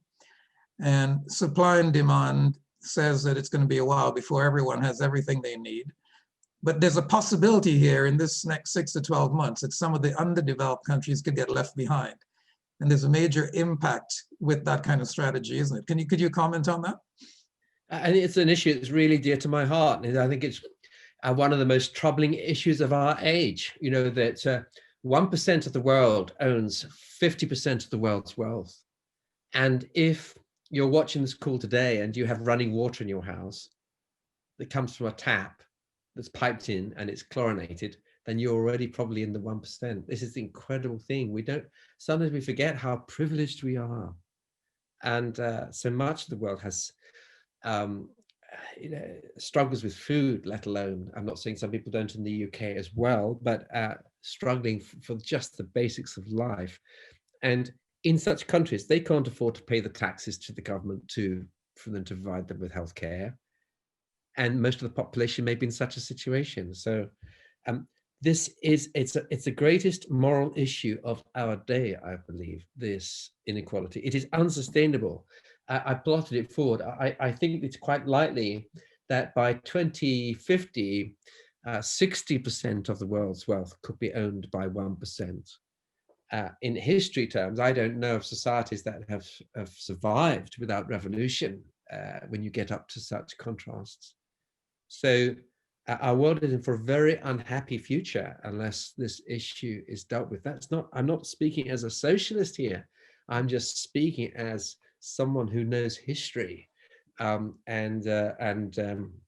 with a desire for peace in our world. This must be addressed. Okay, anyone else? Hello, Patrick. Thank you so much. It's been really useful. Hello, Claudette. Hi, thank you. My question, if it's a question or it's an observation, I feel extremely sad that in order for vaccines to be produced, there's loss of life because people will obviously put themselves forward in trials, etc. And when I heard that in Brazil, there'd been quite a lot happening there with a couple of vaccines and they shut everything down and that people had obviously passed away here. My question much more is about those with existing medical conditions and, the use of people like that would put themselves forward and the dangers of testing that takes away life. I know we can't bring the life back and it's necessary, but do you know how governments make the decisions on which nations are trialing? Or in this country, for instance, how was the piloting done with the Oxford virus and what considerations were there for people with vulnerabilities? Well, these things are usually done in democracies. They're done on a voluntary basis. Yeah. In dictatorships, they're often done on prisoners and things like that. Because people don't have human rights in the same way. So, but I have discussions amongst members of my family. I mean, there'd be no shortage of people queuing up that I know. I mean, honestly, I tell you, it's about to happen. I would ask you a question, Claudette. You personally, I'm not asking you to, please don't divulge anything about your own personal medical history. I'm asking you a general question. If you, I'm going to make an assumption that you're in good health, but if you're in reasonable health, and the doctors said that we are opening a vaccine center, but it's not full public yet. This is phase A, and phase A will be guinea pigs. That is to say, it's the next phase, and we are going to take a risk for people who we think are desperately at risk. We're going to give it, if they would like. It's voluntary. Remember, it's voluntary. Or everything. All the vaccinations are voluntary. But if they would like, then the over 80s who would like can have it now. But if you'd like to help humankind, and as a little thank you, you'll get the vaccine soon. But if you'd like to help humankind, and we think there's an incredibly small chance it will damage you because we've got safety testing ready, then please volunteer. I'm interested to know, Claudia, whether you'd be tempted, because I would be. I wouldn't. Okay, well, that's fine. You see, I'm a doctor and I would. Loss of one person's life because of taking a risk, I find still hard to take. Well, if it's as long as my own, I don't care. Yeah. That's the point. I'm only volunteering me. I'm not volunteering you, Claudette. I'm volunteering me. I'm saying I would go down there because I would work out, I think life's too short. I think the risk of me dying if I was to get COVID is about, say, 1 in 200 now, maybe. The risk of me, and I think it'd be quite likely because I'm quite a sociable person. I'm going to get COVID the next 10 years. Something's going to get me. I don't want not to go to church for 10 years, so I'm going to get myself vaccinated to stop myself from having a 1 in 200 chance of dying, and maybe then infecting my wife and so. But if I was told that the current death rate for the vaccine is 1 in 2,000, we think, but we don't know who. Yes. We can't classify which groups to give it to, or why they're dying, or I'd volunteer. I think I would grab it. Now, it might be just for selfish reasons, but I'd be perfectly happy to do it. I'm just saying there are lots of people, and that's how these vaccine trials, a lot of them were done. Is saying, would you like to volunteer? And they say, yeah, you bet. Yeah. Thank you. Even though they say 50% chance you're not going to get anything, it's just water, but we won't tell you.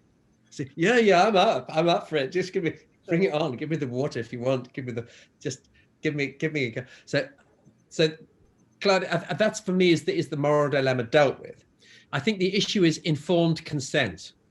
Yeah. What I think would be unethical would be for, let's say, a whole load of elderly people with Alzheimer's who can't give informed consent are used as guinea pigs, and we find that a third of them have died. I mean, that would be a monstrous crime, I think. Yeah. Thank you. You've given me a good perspective on it. Thank you. Well, I notice we still have 106 people on this call, which is almost the number we started with. So I noticed the numbers came down and they popped up again. So people obviously went to the loo, had a cup of coffee, came back. I'm just wondering whether they want us to dance a jig or sing a nursery rhyme. I'm still here. Use the chat screen, folks. Help us, put us out of our agony, and help us to understand how to improve your life tonight. Yeah, I'm still here, Patrick. I'm monitoring and listening. Just while people are just regrouping themselves, and actually a whole load of new people have joined us and so on. So they will have the opportunity of reviewing this.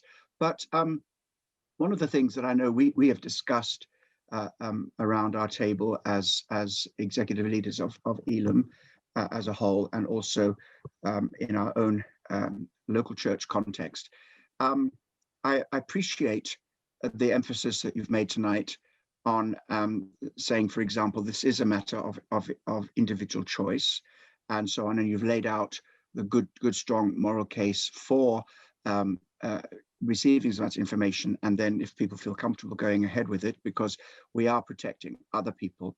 I just wonder, if you don't mind, what advice would you give to us as church leaders on the stand that we should take, bearing in mind that we are influencers and people do expect some kind of a lead from us with respect to the vaccine in particular? Well, I think it's a difficult one because of I think there are sort of issues of conscience for some, and so I guess but without, I mean, I don't even know yet, in our own area what kind of vaccine we might be offered. I don't think we have a choice, but in general terms, I would be encouraging people to take COVID seriously, and not become a statistic, and to follow medical advice. I think that would be my principle, I think, Colin, which is to say that as Christians, I believe we have a duty to be good citizens, that we should not be festering reservoirs of infection for the rest of our community. And we have a duty to look after our own health and a duty to protect the health of others. I think that would be my starting principle. And that on the whole, unless there's very good reason otherwise, we should follow medical advice. Yeah. I think that would be my good. I know, Devinder, I wonder if you have any questions or anything else you'd like Patrick to expand on, because we've had quite active discussion about this in our cell group, haven't we? Yes, Colin, can you hear me?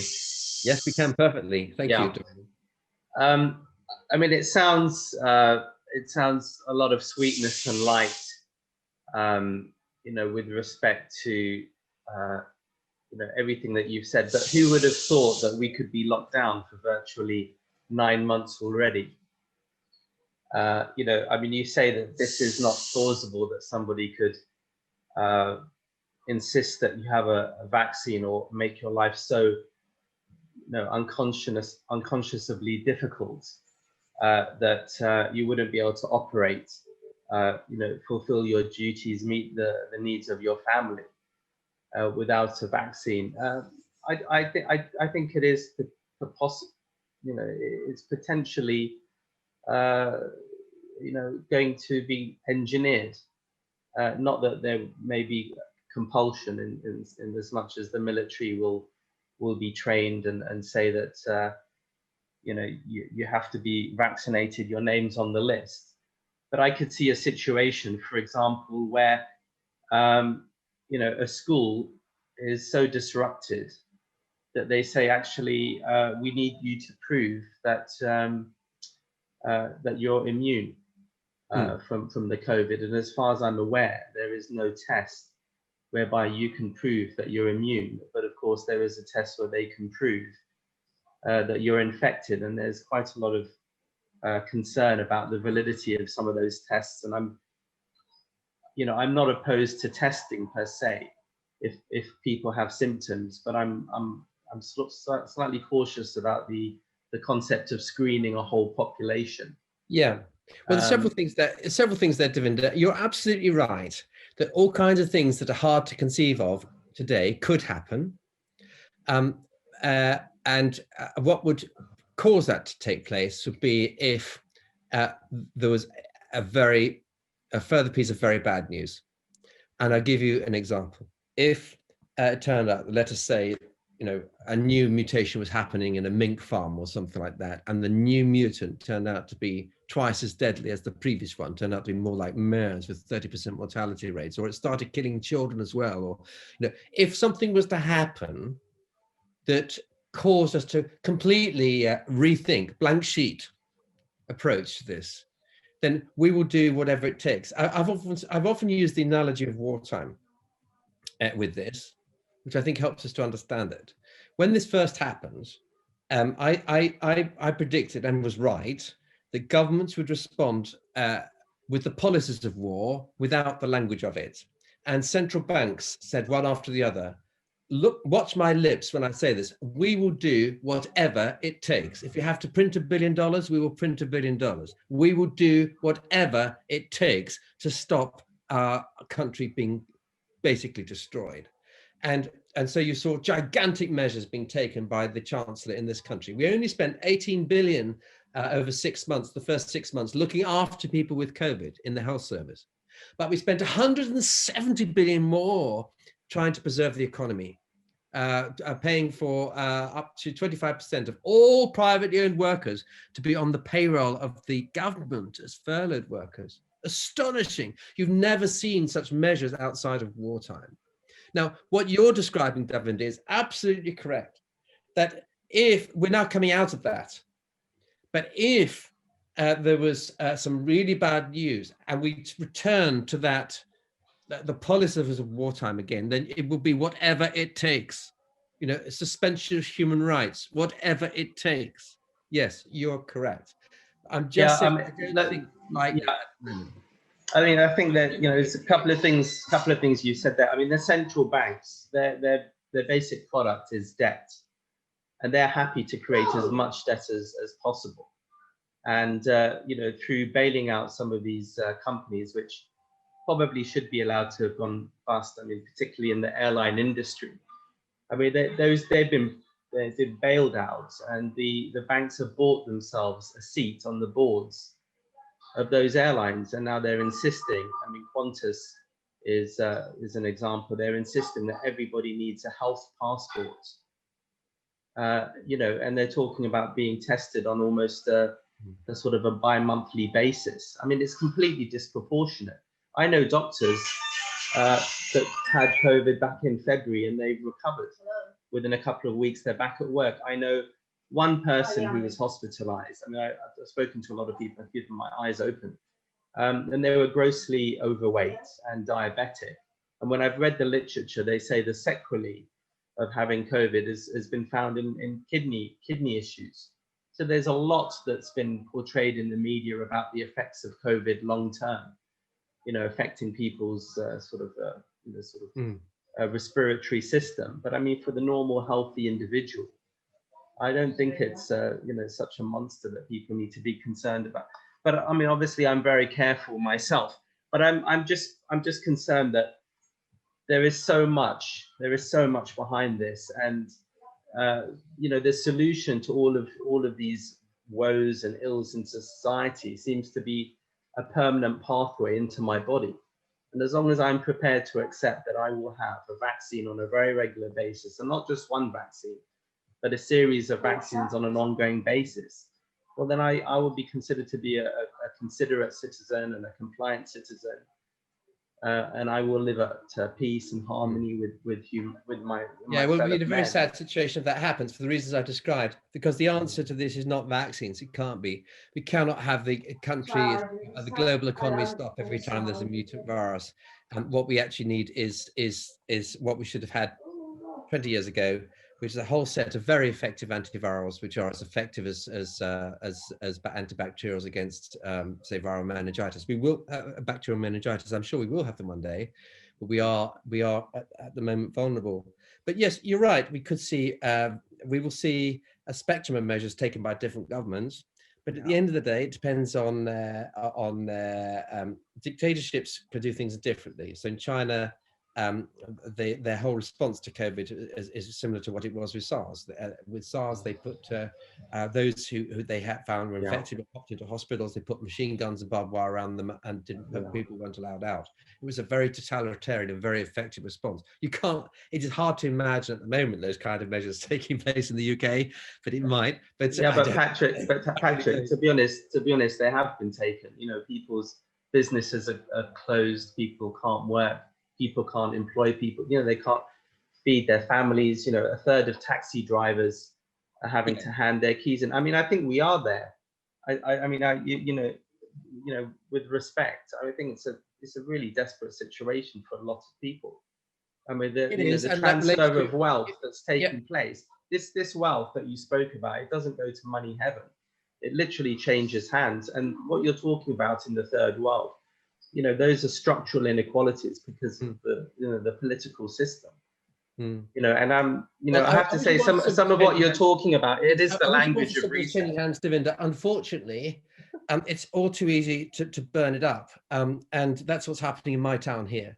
Yeah. Which is that actually you get, I mean, it happens in NGOs as well. I mean, when we set up different programs in different parts of the world, it takes an awful lot of time to set up, let's say, a charity in a country. It takes an awful lot of time to set up a Christian ministry in a country. It's very easy for that to be demolished, and all that work disappears. And you have to start all over again.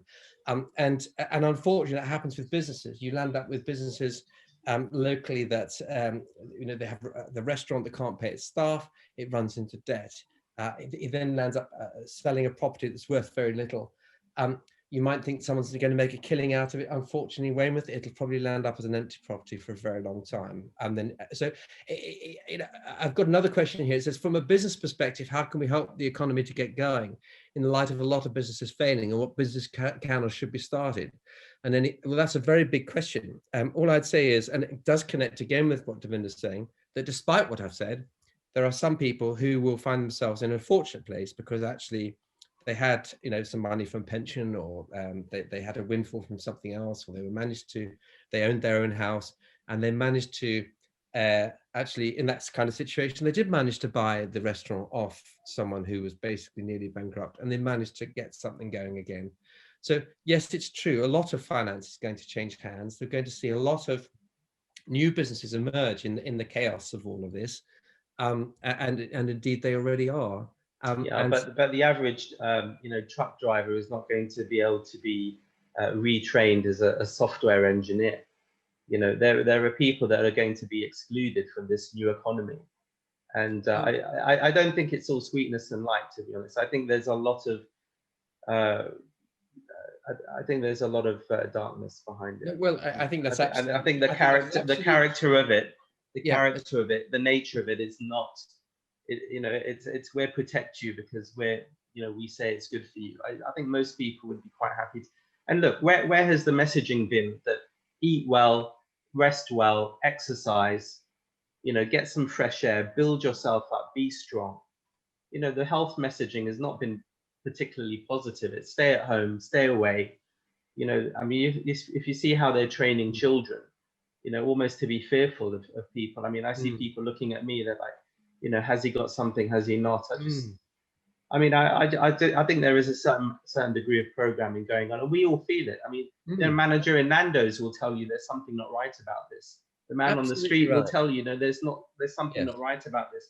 I mean, it is completely disproportionate, and there are several agendas that are making good use of this. And I mean, that's a discussion for another day. Yes, you're making some statements there that are quite strong, disproportionate and agendas, and I'd be very cautious about both of those.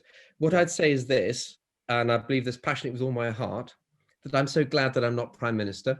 Yeah. Okay, quite seriously. And we're called to pray for those in authority. It's very easy to take mug shots and pot shots at Bank of England and all these awful people. I think it's really difficult. I would hate to be at the head of the health service at the moment. We live in a broken world where every option that you have before you can feel broken. Sheila's used to that in family court. She tries to put families together in court, and every single option she has before her in terms of judgment feels wrong because they're all broken. Why? Because the situation she's been given to sort out is broken, so broken. And I think for Boris Johnson, that the country, but because of our situation right now, COVID has, in some respects, brought us to our knees. It has destroyed livelihoods. It has caused hunger. It has wrecked marriages. It has driven people to suicide. It has laid waste years of education, which can never be replaced because I agree. But Patrick, I do agree with everything you said, but this COVID does not have a personality. It doesn't have a motive. It doesn't have a purpose. And yet the language, it's very emotive. The way you're describing it is almost as though it is a silent killer. It's an invader. It's I think it's right to personalize it, actually, because I think it is right to understand our enemy. We have a common enemy. And although viruses are not living as such, I believe that it is a common threat. And I've used the rhetoric of war, which I think is appropriate. And indeed, it requires a unified effort for the whole of us as a society, not to be, as you've so rightly said, not to be over the top in our in the irrationality of fear, but to be compassionate and caring of each other as we make logical and coherent responses which are balanced and appropriate. Now, that is a really difficult thing to engineer as a prime minister or as the head of the health service, and we need to pray for these people. They have real wisdom. And you know, I would hate to be the Chancellor of the Exchequer at the moment. I really would, knowing I've got all the capability, I've got a certain amount of firepower, but how much dare I spend it? And do I saddle future populations with tremendous debt? How many people do I furlough this month? How long should I keep that going for? Should it be 80% wages or only 60% wages? I'm so glad I'm not Chancellor of the Exchequer, aren't you, Devinder? Honestly, it's so easy for us to say, oh, they're doing this and all this. It's very difficult to lead in the crisis. And future generations will be very judgmental and harsh, I believe, on the leaders today and said, oh, they should have done this, they should have done that. And oh my goodness, you know, let us be slow to judge, I would say, but let us be swift to in our prayers and our compassion. Thank you, Patrick. Patrick, can I just jump in there with a question that's come in on Q&A? In your opinion, what's the best way to quickly identify and expose a conspiracy theory? Okay, quick way to identify and expose a conspiracy theory. Well, it's come back to trust. You need a trusted source of information. Now, that's the problem with the conspiracy theorist is that it's usually other conspiracy theorists are the trusted source. So I don't mind what it is. Personally, I think we have superb journalism in this country. And that's one of the things I think we're very, very lucky to have. And it is unusual. It happens, but it is unusual for our largest news circulation broadsheets to collectively make a major error over science. So I'm thinking of the combination, and not in any order, Financial Times, Daily Telegraph, Guardian, Observer, and the Sundays of those, the collective muscle, the collective, the professionalism that's there is quite extraordinary. People often say, oh, the press is terrible. My experience is the press are, on the whole, very careful about how they report. They have huge professional pride in reporting well. The BBC, I think, is a superb institution. Yes, all institutions have a collective bias, but I can't remember the last time the Beeb made a massive error in its scientific reporting. So I think we're just very, very fortunate in that regard. So I would say go there, and if you are finding messages that's very different from the conspiracy theorist sites, then take very great care who you believe. That would be my answer to that one. Okay, thank you. And I see we're getting close to 9 o'clock here. So, and we still have 94 people with us, but can I just quickly rattle through some good ones? What about the impact of poverty and the changing legal framework? I think these are terribly, terribly difficult questions, as I've said. And especially, you know, again, it's easy to think what poverty you're talking about. Are you talking about someone starving in Zimbabwe because they can't feed their children? Are you talking about someone in Uganda who's got a 12-year-old who's looking after 3 of her younger children because her parents are dead and selling her body for sex every night? I mean, it's easy to think that we have the answers when actually the answers vary so much from one country to another. Does the fact that COVID vaccines have been developed so quickly represent advances in science? Yes, it does.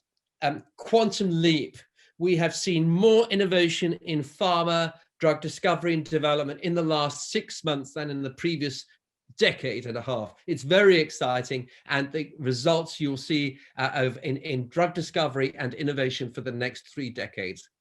If a person is classed as extremely vulnerable and has chronic obstructive pulmonary disease, is it wise to go for the vaccine, knowing that they may not be able to withstand the side effects? I am not an expert in that. You'll need to take your own medical advice. your own doctor need to see about that question. Regarding is there any possibility of negative reactions if the vaccine is given to people with a previous condition like thyroid? Again, I would say refer to the doctors. We will know 1,000 times more about these vaccines in 8 weeks' time than we do now. We will know 1,000,000 times more about these vaccines in 16 weeks than we do now. Okay, we are right at the edge of an explosion of understanding, and you will find that our ideas get shaped. And what would you interpret the availability of pre-existing of the events regarding COVID? Some of this information documented 10 years ago by some organizations, and the script has been playing out. Yeah, I mean, listen, I've been talking about the likelihood or probability or indeed inevitability of COVID-type pandemics for the last 20 or 30 years. There's nothing new under the sun, actually, that we haven't really seen in one way or another in previous history. So, and indeed, a lot of it you find going right back to biblical times. For example, massive plagues of locusts right now in northern Uganda, been sweeping right across much of the Middle East. Absolutely appalling. If you want any evidence of what locusts can do, go and read the Bible. You know, these things we think are new, or this is part of the substance of life on the universe. Plagues come, they hit us. We get plagues of locusts, plagues of virus, plagues of this, plagues of that, earthquakes. This is unfortunately something of the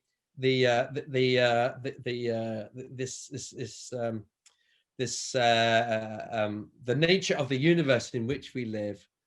Have I left out any? Recently, a number of hospitalized patients presented themselves because of conditions, various conditions, have been labeled to have COVID, in spite of clear indications that they've had pre-existing conditions.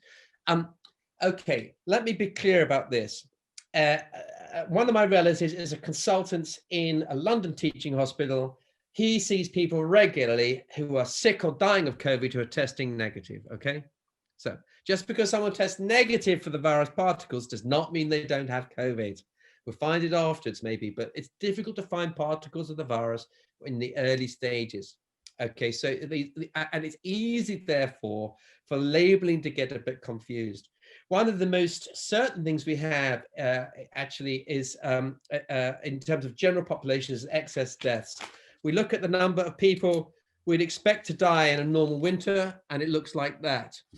And then we look at the number of people dying this winter, it looks like that. And then we look at the number of COVID cases we've detected, and they only look like that. We think, oh, that's what we would have expected. That's what we're seeing, that the undertakers are giving us that. But the COVID, we're only detecting that. What does that mean? Well, it means all of that, for sure, is related in some way, directly or indirectly, to COVID. Either they're COVID deaths which were missing, or they're people who may be dying because they're dying of other things that they didn't bother to go to the hospital about, or a mixture. And then you probably think, well, actually, yes, okay. So that is a really big, important test for us in understanding what's going on. I think I've probably dealt with most of the ones still. I've said I would be taking the vaccine. I don't know which one I get offered. I think we come to the end of the Q&A list. Have you got any secret lists you've got on there that I don't have? Jonathan, did you had a last question, didn't you? Yeah, thank you. No, it was actually, I think you've partially addressed it. It was more on the macroeconomic picture. Obviously, we've seen what's happened to the retail industry recently, and obviously today with Debenhams. So the economy is going to change. Yeah. So obviously, we've gone from a goods dominated. Yes, it's an acceleration of the existing trend. You know, if I asked you how much you bought of your Christmas shopping last year compared to the year before online, I know the answer. More. Okay? Yeah, so absolutely. Loads more. Okay, it's the same trend. It just accelerated. Debenhams, did department stores have a long-term future? I'm not sure about that. I predicted their demise about 10 years ago. Anyway, yes, do carry on. No, sure, absolutely. No, so it's just really around where people will spend their money and which sectors will rise, and what the sort of the mix of the economy will look like, because it's a combination of it's a combination of government policy as well as how consumers are kind of reacting, and also into the area of globalization. Will there be a kickback on that? Will things become smaller, a bit more local? Just some sort of general thoughts on what the economy might look like as compared to today, say in sort of 5-6 years time. All right, well, there's two big questions there. One is about consumers and the other is about supply chains. So consumers, you have to think, well, what are people going to absolutely be craving for in a year's time? And you know what the answer to that is. Any kind of safe adventures and leisure activities. There are a lot of people, we've talked about a lot of poverty, but actually, you know what? All those have been in work, which is not actually the majority of the population. Almost all of them have found their costs go down. They've not been going out. They haven't had their annual holidays. They haven't been driving the car. They haven't been doing anything except watching Netflix movies. I mean, it's sad, you know, and ordering things from Amazon and having a few takeaways. And we've seen this. The national statistics show this, that yes, there are some people who've been extreme difficulty. Lots of them, furloughed workers and others. But for those, I'm thinking of, say, someone who works for Oracle or something like that. They've just been paying down their mortgage. So what are they going to do? And they say, I deserve, this is time for payback. This is seize the day. This is, I'm going to have, you know, what are they going to do? Well, you know what they're going to do. They're going to go and have some fun, as insofar as they can do safely. And we're going to see, and it even happened during the summer. Weymouth here, we had our best, the holidays town here had its best summer for years. Why? Because if we had been locked down, suddenly people thinking, well, I'm not going abroad, I'm going to have some fun. And they have ice creams and fish and chips and whatever. So we're going to see a lot of that. A lot of things that give people the sense of being together and authentic stuff. There's already been a premium for the real. Have you noticed how well buskers do on the streets of our cities? This is before lockdown. You know why? Why do they make money? Why do you give someone £2 to entertain you for less than 15 seconds? You know why? Because it made you smile, and because it was real, and because you're fed up of listening to what's in your iPods all day long. So there's be a premium for things that are real. So a premium for breathing the same air as human beings and doing things together. So those things are really important. The supply chains, massive disruption, but of course, nothing like as much as people feared. They thought the whole world was going to come to an end and nothing would ever come out of China for 6 months. What a load of rubbish that was. But the big trend is the world continues to turn, but the world has been getting more complicated for quite a while. It wasn't just President Trump's tweets, okay? It just is. And so the idea of making cars in China and then with bits from South Africa and then assembled in Mexico is such a last century idea. It was already a last century idea in 2004. It looked really archaic in 2015 and is absolutely no in 2020. I promise you, every single one of my multinational clients has been shortening their supply chains for 10 years now. And Maersk is a client of mine. They're a shipping company. They use containers, and every year for the last up until 10 years ago, 15 years ago, every time global production went up by, say, 10 units, the amount that went in containers went up by 20 units because there's enormous growth in global trade. Now, every time the global economy increases by 10 units, the number of containers increases by 5. So that's the answer to your question. So industry is becoming more local, more regional. I went to Belarus recently. I saw a car factory owned by China, but guess what? There's not a molecule that's Chinese in it. Every molecule of rubber, steel, aluminium, zinc, copper, plastic, and glass is Belarusian or Russian. It's just Chinese genius. So experience for customers and shorter distances for goods. Great, thank you. And I suppose that opens up lots of new novel business ideas for people in terms of startups. And church ones too. Yeah. There's going to be a premium for actually breathing the same air, big gatherings. Colin, this is the time to be dreaming some big dreams and thinking about booking those stadiums provisionally, not next year, but year after. Okay, all right. Great, fantastic. So there's, you know, we'd like to go on and on. There's so much there that we're scratching the surface on, but you've given us a lot of good basics. You've given us some frameworks. You've given us some key answers to key questions, and we'll keep on considering and keep on going there. But I appreciate ever so much you joining with us, Patrick, and it's been very beneficial, been a great help. So thank you ever so much. No to you wonderful people. Yeah, and to all the panelists and everybody, and love to Sheila and the family. Thank you. Yeah, it's been a pleasure to be with you, and take care. God bless you. Okay. Thank you very much indeed. Thanks so Thank much. you so much, Thanks Patrick. for sharing so well. Bye-bye. Great. Lovely to see you all again.